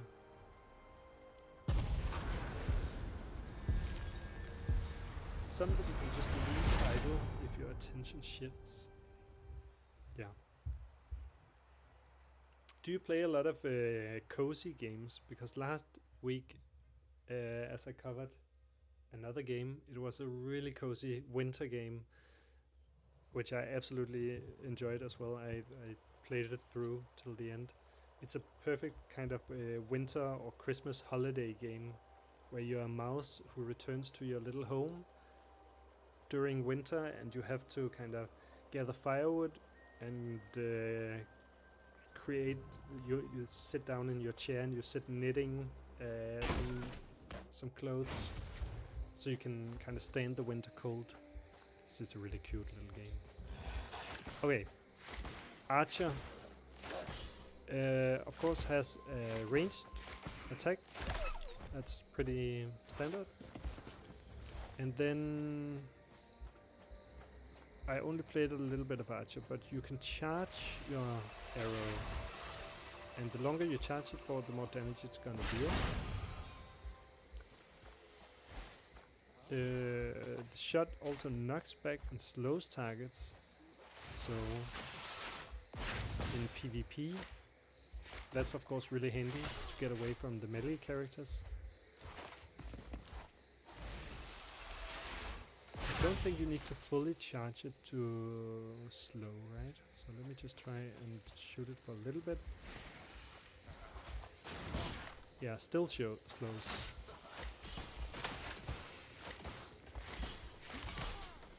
And then you have the Hydra shot, shoots several arrows and knocks you back. So you'll jump back. It also says it will stun if they have the moth mark, and so that's kind of her thing. She applies this moth mark. You can do that in different ways. So this one, for example, you shoot, and if you hit anyone, they get the moth mark. And so if you follow that up with a Hydra shot, then they become stunned. Also this one, the charged shot, will deal additional damage if they are already marked by the moth mark. And as I said earlier, like almost every ability has different purposes, like multiple purposes. So you can shoot this to apply a moth mark, but then you can also activate it again to teleport to it. So it's both a way of dealing damage and it's a way of grinding movability. Is that a word? Movability. Now I'll just try and activate a dynamite. The last one, you can use that if you have energy. And she has a couple of different ways of getting energy. So when she's in combat, I'm trying to enter combat, these ones are gonna spawn. You can just run around picking those up. They're gonna spawn every 10 seconds. I think this is the counter for that. Look, there's another one. So during combat, you just keep spawning those things that you pick up to get energy. And when you're at 100 energy, which I should be the next time I pick one up, you get to release a flurry of piercing projectiles. And I've seen sometimes archers release that where I think you continue for a longer time, so maybe you can do that if you have more energy. Or maybe I just feel like when I'm against an archer, they're really good. Each hit deals damage plus some damage based on distance traveled. So of course as an archer you want to keep range. Blinkstone. That's good, I think, for all characters. Teleport away for a short distance. And I mean, it's good as a melee if you want to catch up with people. It's good as a ranged if you want to get away from somebody. It's also good as a melee if you want to get away from ranged characters. Okay, so the range also increases as you kind of charge that arrow. Oh no, I forgot something. I was here to get those mushrooms, but I don't have a sickle. I need a sickle to even pick up the mushrooms. Just head out straight away.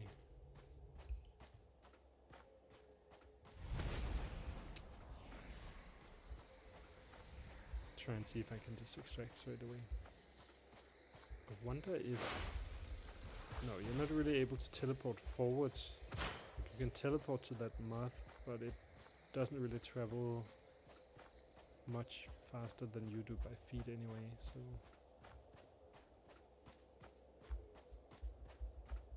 Mostly play RPG and strategy games. Well, I did, as I was testing out this channel, before I really decided to actually start the channel, I tested out another strategy game. It's called Dino Lords, and it's also receiving a lot of attention from its kind of goofy premise. You're gonna play the English as they get invaded by the Vikings, but the twist is the Vikings, they bring dinosaurs. So it's an RPG game with medieval fights, swordsmen, archers, dinosaurs. It's called Dino Lords, and it was on playtest about a month or two ago. Maybe there'll be another playtest soon, I'm not aware.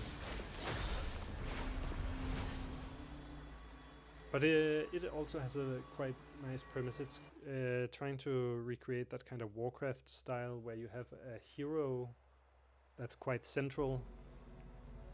Like, for example, in StarCraft you just have your units, but in Warcraft you used to have like a hero that was kind of your main force in a way.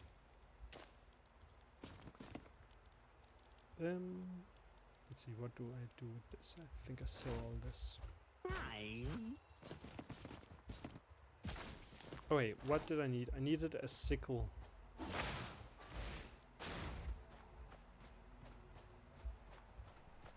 Good evening. You can craft a sickle over here. And let me just bring the pickaxe as well, actually, because there was a lot of stuff to mine in that cave as well. And always potions. And teleport.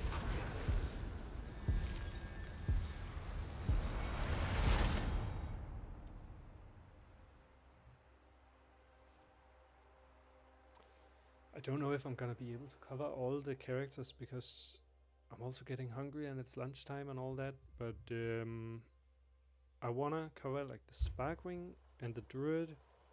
Oh, those are the only two I need, but then also the second map. Maybe those are gonna be my kind of 3 goals to show off before I end the stream.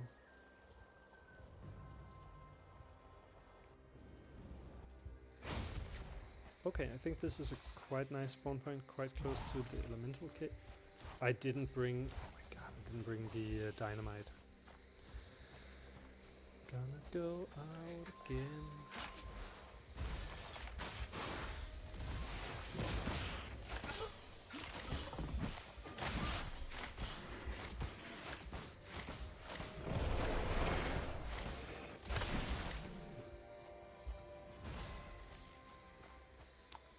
Silly me.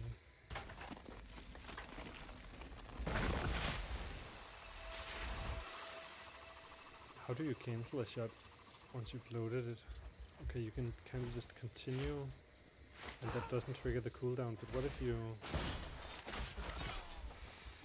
might not be a way to cancel your shot. Oh, basic building materials. Gonna pick those up on the way because those were needed to advance or expand your storage. And hoard more items. Okay, so now that I just entered the game, I might not even be able to exit. Oh, there's a changeling. That one has quite a lot of gear. You'll see I have 94 item level. That one has 108, I think. So you can see that they are opening the doors. Just shoot them right away. Oh, they what do you call it? Juked me. Trying to apply the mud mine. No. That by kind of defensively, maybe. And now I'm running in and pulling all kinds of mobs, so that's great.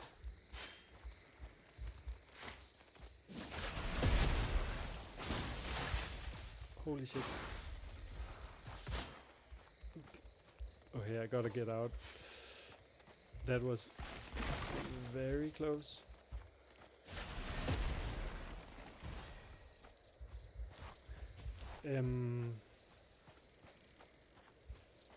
I know that you can get some perks that let you restore health as the archer.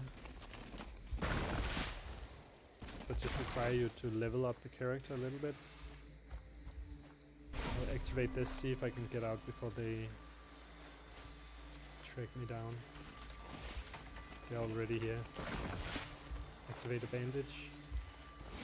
Okay, try and apply the mud mark and avoid damage, and just try and get over by the portal just by the end. Maybe just keep these. Oh no, keep them at bay. No. Blink in. I'm gonna blink in just at the 1 second mark. Now, hopefully get out. Ooh.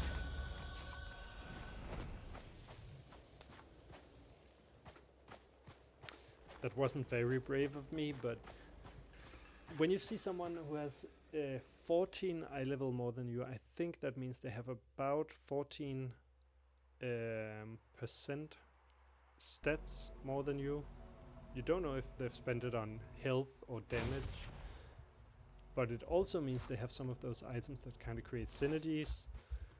So generally you're at a pretty big disadvantage if you see someone who has better gear than you. And I think most of the time it's worth to try and escape them. I needed to bring dynamite, that's what I was here for. What you want? Craft dynamite, let's craft 2 of them. Teleport. Okay, this time. Maybe this time I can get in. And hopefully I didn't forget anything this time around.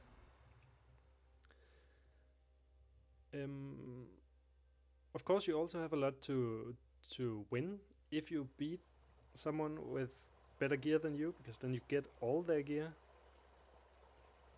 I just think usually it's kind of worth dancing around them a little bit. And if they are at a low health, then maybe you can get them down, but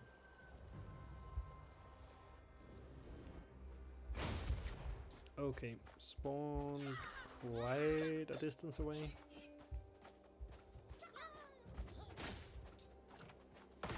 But it's not too bad, it'll take about a minute to run over there.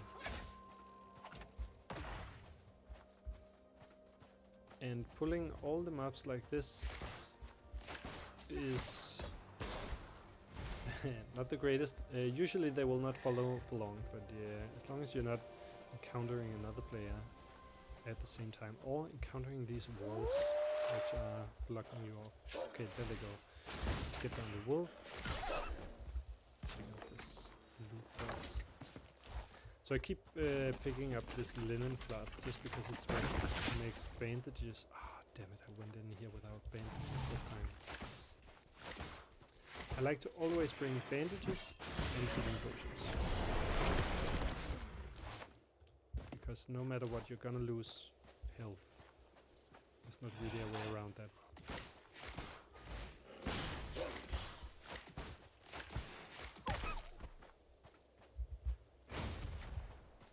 Okay, I think...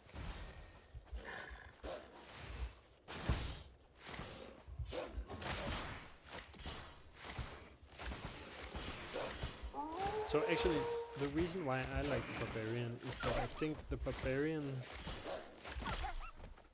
has most of her power in her abilities, whereas so far I've seen, I think the Archer has a lot of damage in just their auto attack. So they also have difficulty ratings. The Archer's listed as a difficulty rating of 1. I think it's because they can mostly just kind of keep their distance and deal a lot of damage just with their auto attack. Then you have this, you charge it up. Hydro shot, yes, a fair amount of damage.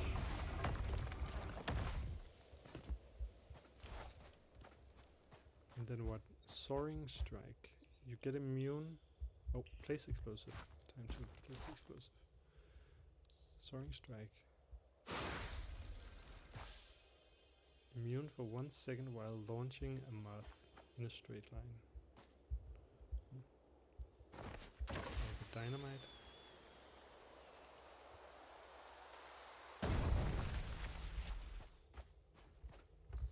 Oh, so when you pick up those spirit blooms, you also recover a little bit of wounds.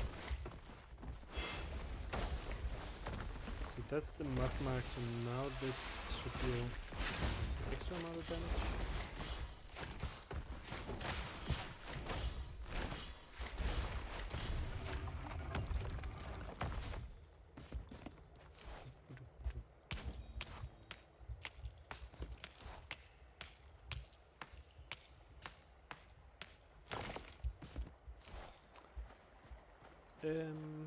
Okay.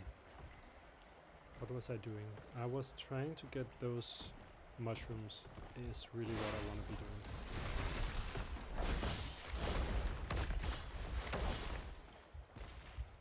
And I didn't mention that at this point in time, but that's because of this quest up here. I have a quest to get 3 of those mushrooms and deliver it to actually a character that's in this game.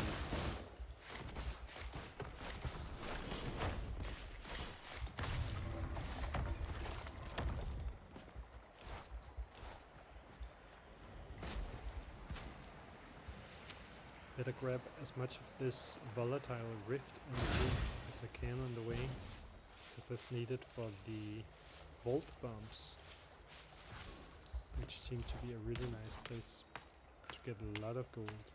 Crafting material found inside. Okay, so probably we'll be able to use that for some potions, I suspect.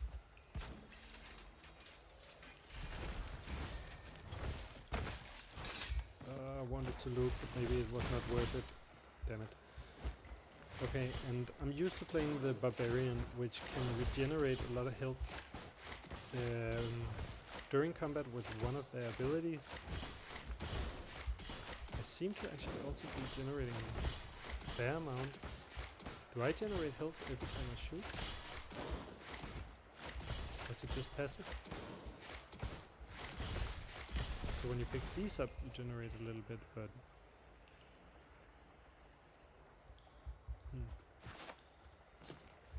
I know that she gets a perk which will allow her to generate health in some way. So I'll check that when I get out of this one.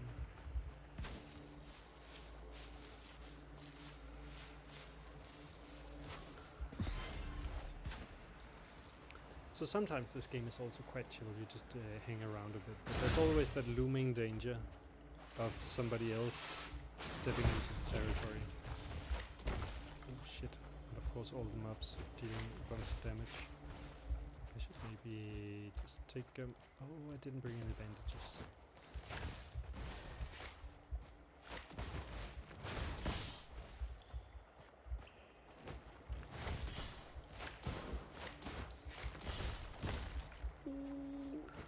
That was a mistake.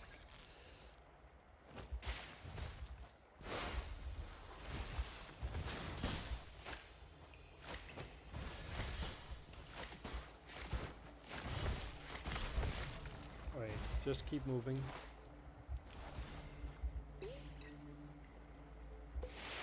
Oh, I can extract from just here. Well, I don't want to extract, I want to get over to that NPC. Watch out for this patrol. There it comes. So while you're looting, you can still see like that icon up here indicating that you're entering combat. So you lose all vision while you're looting, but you still get an indication that somebody is about to attack you.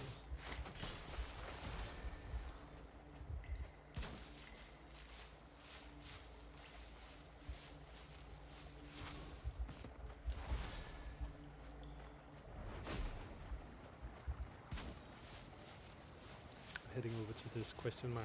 That's where the character is, where I can deliver the mushrooms.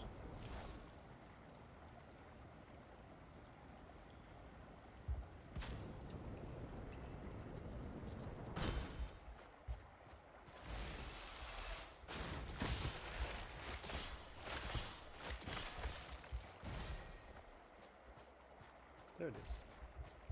It's a small little dragon. Vexy's eyes light up as you enter the glowing mushrooms. Ooh, just a minute.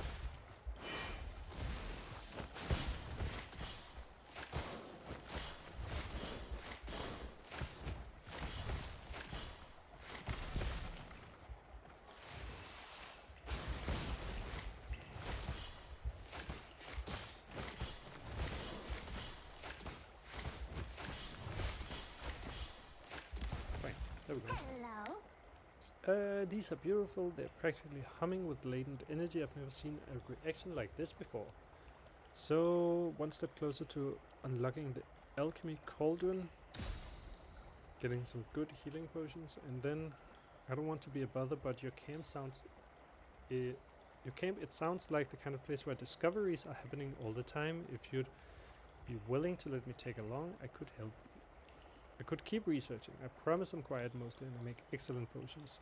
If there's space, I'll pack up and meet you there. Yes, please do. Okay, so next step is just talk to her in the haven.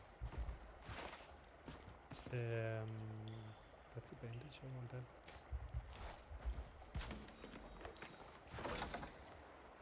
I think I want to spend that dynamite I have to unlock this area down here. I think there was some kind of nice little loot area.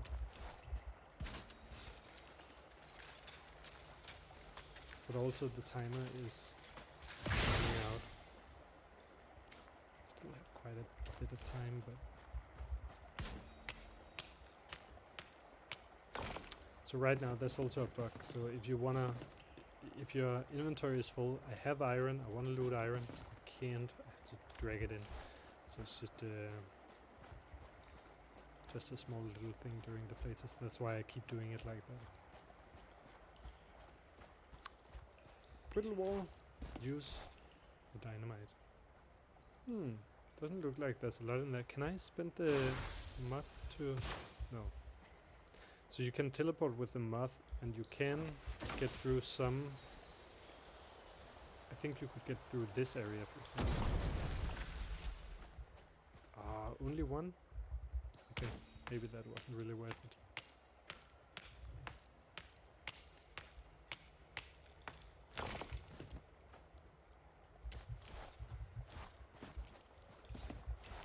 I can still see some loot on the map.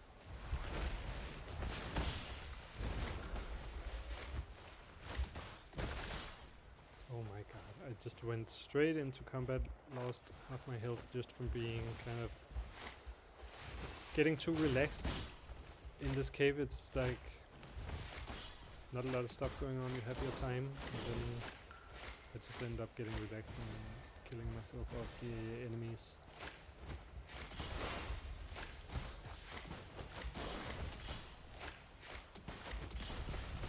There we go.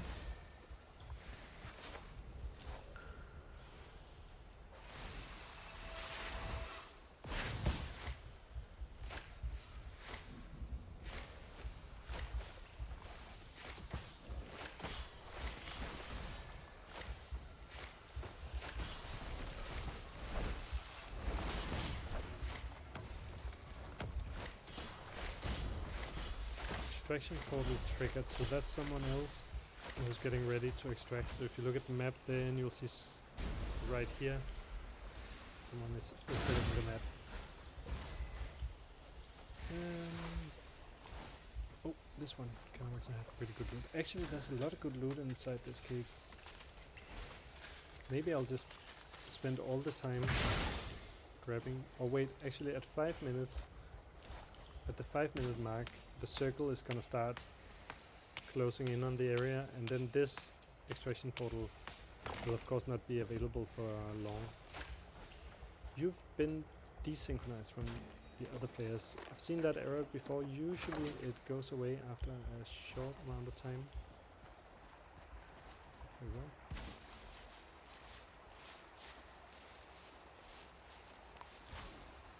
Okay. I think I'll get out now. I think I got what I wanted from this place. Now I unlocked the alchemist, which should allow, I suppose, the making of potions. So I can start using all those plants I've been hoarding. And I should switch to the druid. Try the druid, which is the character I've played the least. I've almost not even touched it. But it has some nice kind of crowd control. You can create a few different ways to just keep its distance between other characters. Okay, so someone else is in the Scrat invasion. See, these are the guys I talked about that remind me of Skaven sneaky shooter.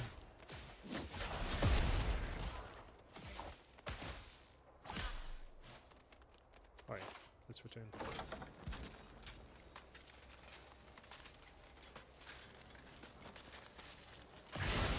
Okay, so maybe I'll switch over to the Druid and to the new map.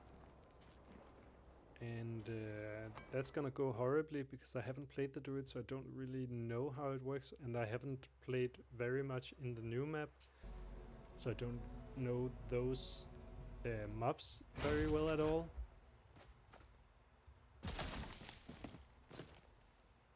So that's probably gonna go wrong in all kinds of ways. I think I'll sell all of that. Can't store that. So, do I have that already somewhere? Right. Hello. Sell. Store the gold.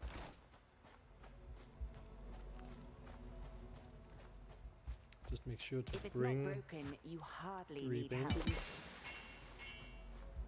And let's see. Oh, there it is. The alchemist. Isn't it? Thanks for letting me stay. I'll do my best to make myself useful and not explode anything important. There's so much space to build all kinds of stuff. We need an alchemy cauldron. Next time. Yeah, let's place that.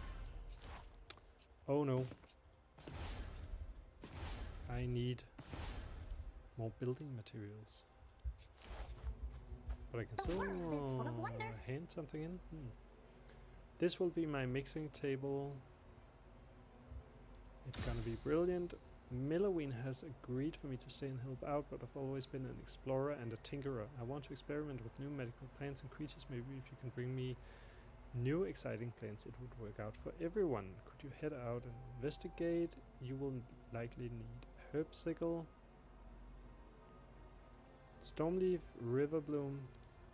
I might have all of it. No, I'm still lacking a little bit of river bloom, but I can already start crafting something. A reinforced flask will require an empty flask. An empty flask can be made of an elemental rock. Okay, so I craft that. I craft a reinforced flask. And what else? Nothing else. So I suppose that's at the cauldron, and I need more basic materials for that. I have the best gadgets. Right, so that. I have bandages, I have potion, I have these tools, so I will shift to the druid and head into the new map. Oh, but she has her own gear. Right, okay. Let's buy some potions for her and make some bandages again. You bleed, I fix. That's the arrangement. And a herbsicle. Champion.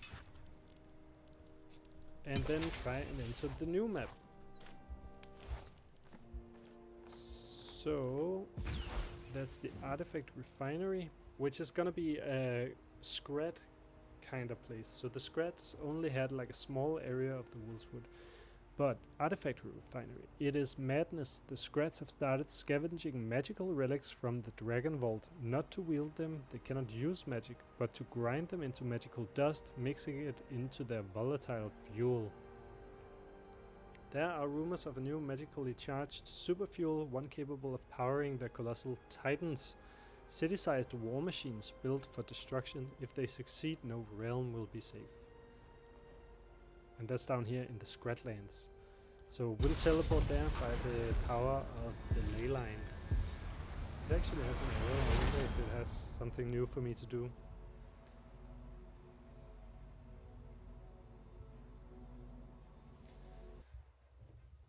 Okay, so it's not my first attempt at the druid, but it's very close to. So this is not gonna be beautiful druid gameplay in any way. And it's the new map. where the traps are different, the NPCs are different, the abilities are different.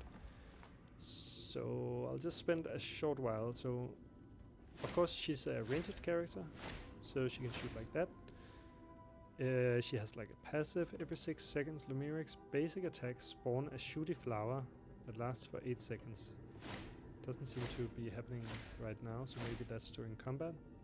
When the Lumiri hits a target with an attack or ability, any nearby shooty flower will also shoot at the target. So yeah, she ends up having these flowers around her that will help her shoot. She gains energy when her basic attack or any shooty flower hits an enemy.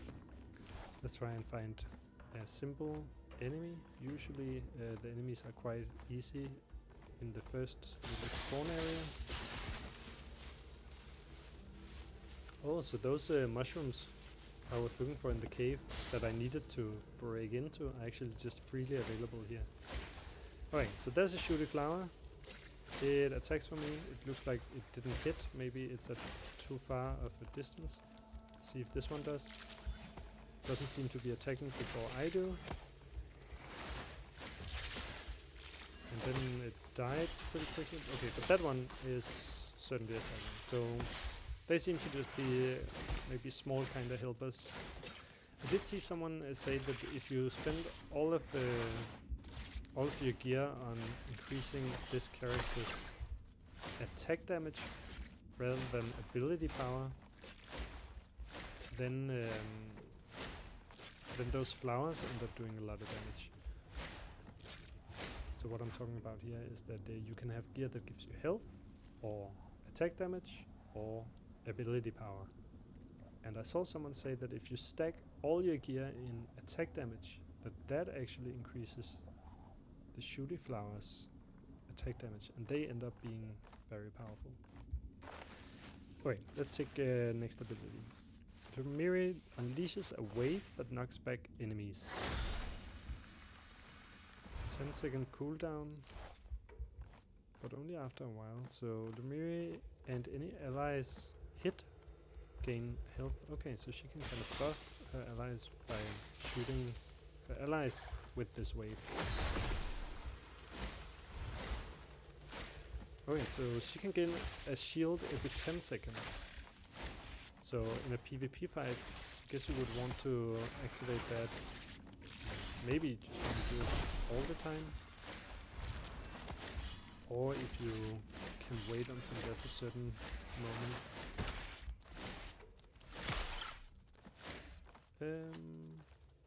Okay, but not a lot of stuff to do with only those two abilities, so after this fight let's read the next one.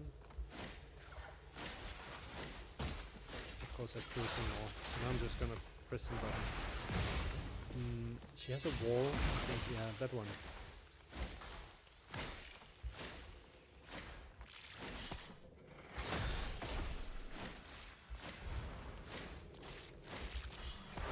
So she also has that kind of circle that will also root. So she's pretty good at rooting enemies and getting away. Also because she can use this to knock them back. Didn't really seem to knock them back very much though. Then she can also dash herself. So she seems to be sort of a crowd control, almost like a typical thrust mage in many games.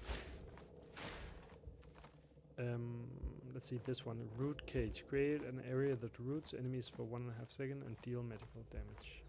A shooty flower is spawned for each enemy hit.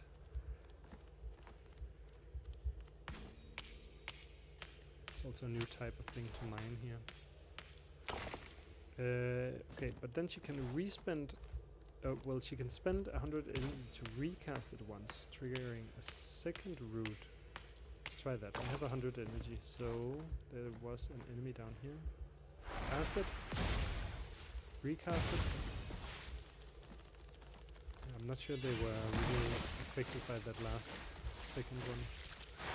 Oops, that was the wrong direction of my turn. Okay. So then they were trapped. Okay, and then I guess you want to trap them close to your shooty flowers. Oh, and I had a lot of shooty flowers because when it hits, it spawns all those. Okay, so she doesn't just want to run away. That's probably more of the archer. And then, okay, when she recast it, it doesn't spawn additional flowers. So she kind of wants to just circle her enemies, I suppose.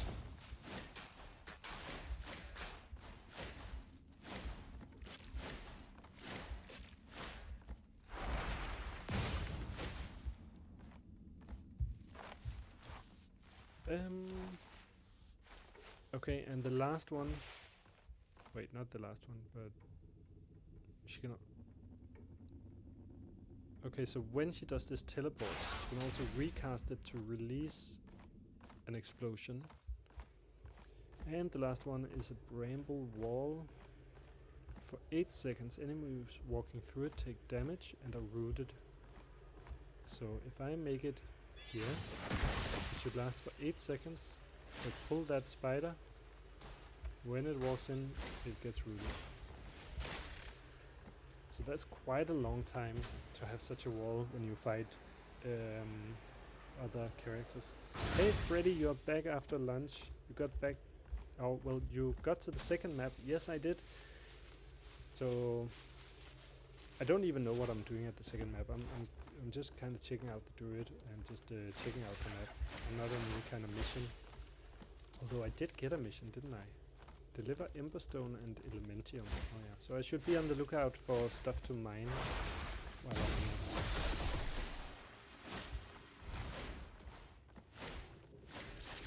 But other than that, I'm just checking out the druid right now, and it seems to be this very kind of crowd controlling character. And maybe that's also why I haven't really checked it out very much, because I don't much care for that kind of playstyle. I used to. I played a lot of World of Warcraft, and I played a lot of Frost Mage in World of Warcraft. So maybe that's just why I'm getting tired with that kind of playstyle.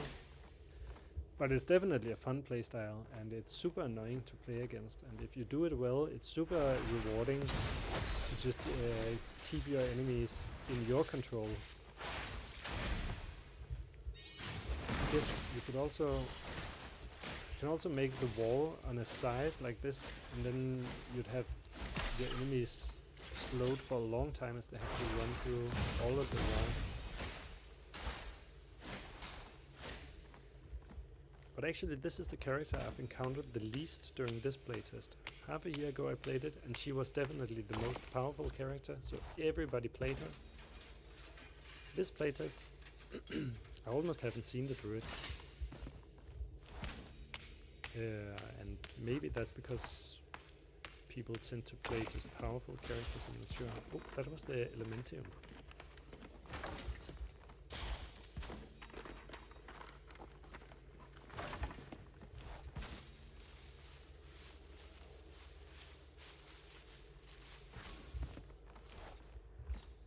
There's something to mine here. What is it? It's one of those red rocks. Emberstone.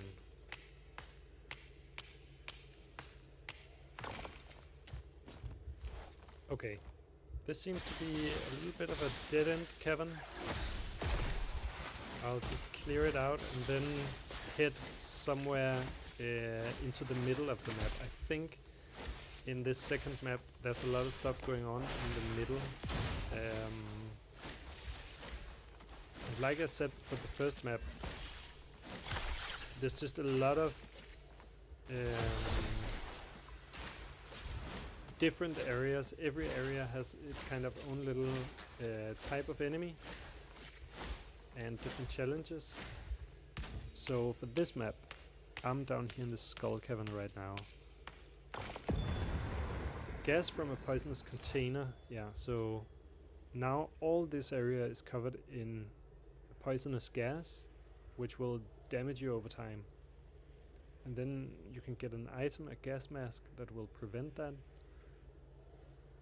There's also something going on here, explosions. So probably some players running around right here. And I think all this red area is kind of a high intensity dangerous area with a lot of stuff going on. Make a wall. Not exactly how I wanted that wall, but there we go.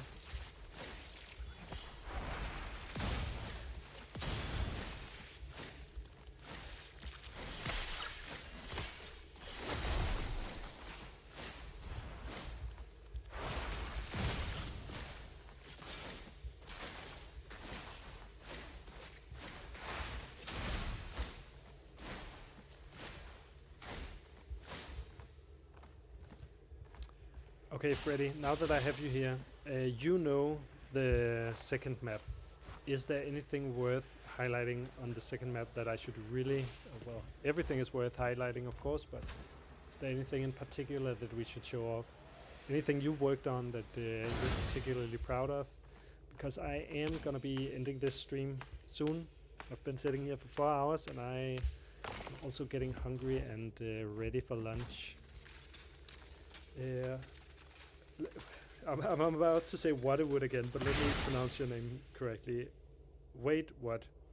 Check out this build if you got all 4 slots unlocked.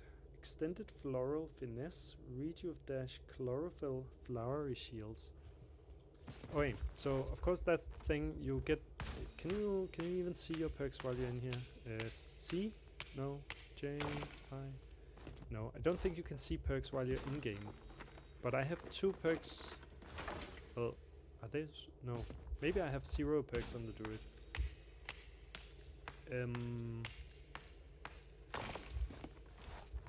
But yeah, there are around, what, 15-20 different perks that you can choose to kind of create a little bit of your playstyle. You can choose if you want to be aggressive or a little bit more defensive, if you want extra movement or extra attack. It plays weird, but your plants melt. Yeah, so maybe that's the thing I've been reading about, where you actually end up focusing all of your play around those small flowers. Because right now my small flowers, they seem a little bit kind of pointless. They were not really very effective at even hitting the enemies, and they disappear quite quickly. But I suppose some of those perks could make them last for longer and attack for more. Freddy, you didn't work on it, but the train is super cool. I haven't actually seen the train. Is the train... Oilfield construction site. Where is the train? Is it over by the pipeworks? You want to place... oh, Mickey Mike's. I thought you were the same, but you just have the same color to your name. I want to play it. Is the playtest open? Yes, it is open, and it's gonna be open for another 30 hours or so. So the playtest is gonna end at, I think it's Tuesday midnight in European time. If you don't have a key, you can get one by watching any streamer play it for an hour. I don't know, you can probably also get a key if you go to Steam and sign up or wishlist the game. Okay, so this is a new kind of enemy. This seems to be a bit snipey, but also had a kind of volley attack. Maybe different loot? No, hide. I have plenty of hide. How can I get accepted? Well, if you watch any stream for an hour, then you get a key, and you can just go to Steam and activate that key. What are these? These are mines. What do I do? Okay, you just get close enough to them that they kind of trigger, and then you step away, I guess. So, beep. Yeah, they probably deal a whole lot of damage if you're hit by those. You did all the steps, Mickey Mikes. Then I'm not sure. Wait, what? You're saying when you get a shield, you intentionally get hit to spawn 6 plants that heal you and chew up mobs. So you get a shield when you use this. And I'm guessing you're saying that with those perks you end up spawning plants when you're hit, because I don't think I spawn any. Oh yeah, there it goes. When Lumiri hits No, when she hits. So I'm guessing you're talking about some kind of perk that will make flowers spawn when you are attacked. You know what I'll do for this game? I'll also not be extracting. I'll just try and stick here throughout the whole match, because now there's only 5 minutes left. Yeah, there we go. The area is becoming unstable. So that brings in this circle that is closing closer and closer. Then this is extraction that I think it's guaranteed that you extract if you go here. Let me see if I can get to the train. Probably cannot, because I need to fight my way through the mobs.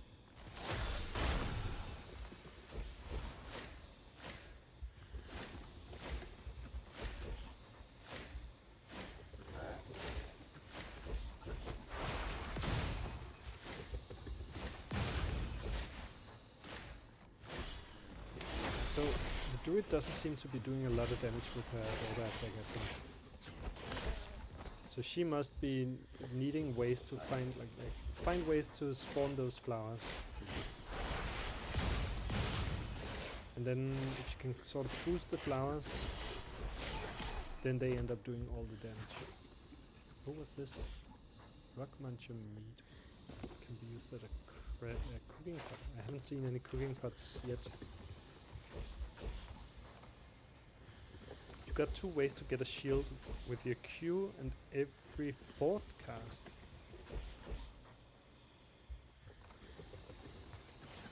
With my Q.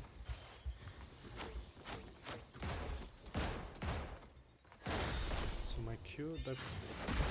I don't know if you're talking about like the general Q or my keybinded Q, but my Q is the wall, and I don't think that does anything. I can get a shield with my mouse button, which is my first ability. Did you say with every 4th cast?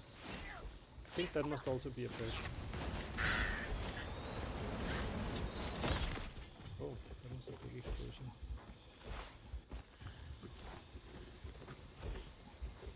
There are tracks all around the map, and the train driver drives around them. Like a mini-boss enemy, I suppose. Yeah, I've heard about it, but I haven't seen it. So I'm a little bit behind the chat right now. Let me just try and catch up. So you can keep 6 plants up very frequently, plus the ones from landing your E.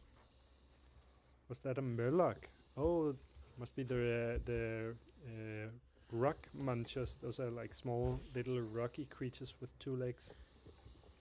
Your Q drags the plants to your landing location. The chlorophyll perk extended all the... Yeah, it's the only build I could get decent damage out of. Okay. I'm caught up with the chat now, I think. I won't be able to test that perk setup because I just don't have the experience with the druid. I'm gonna end the stream. But I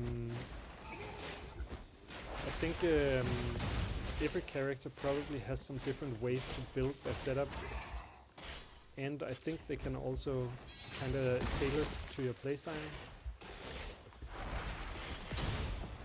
Oh shit! This is the barrier. This I've been spending so much time. So this is the barrier.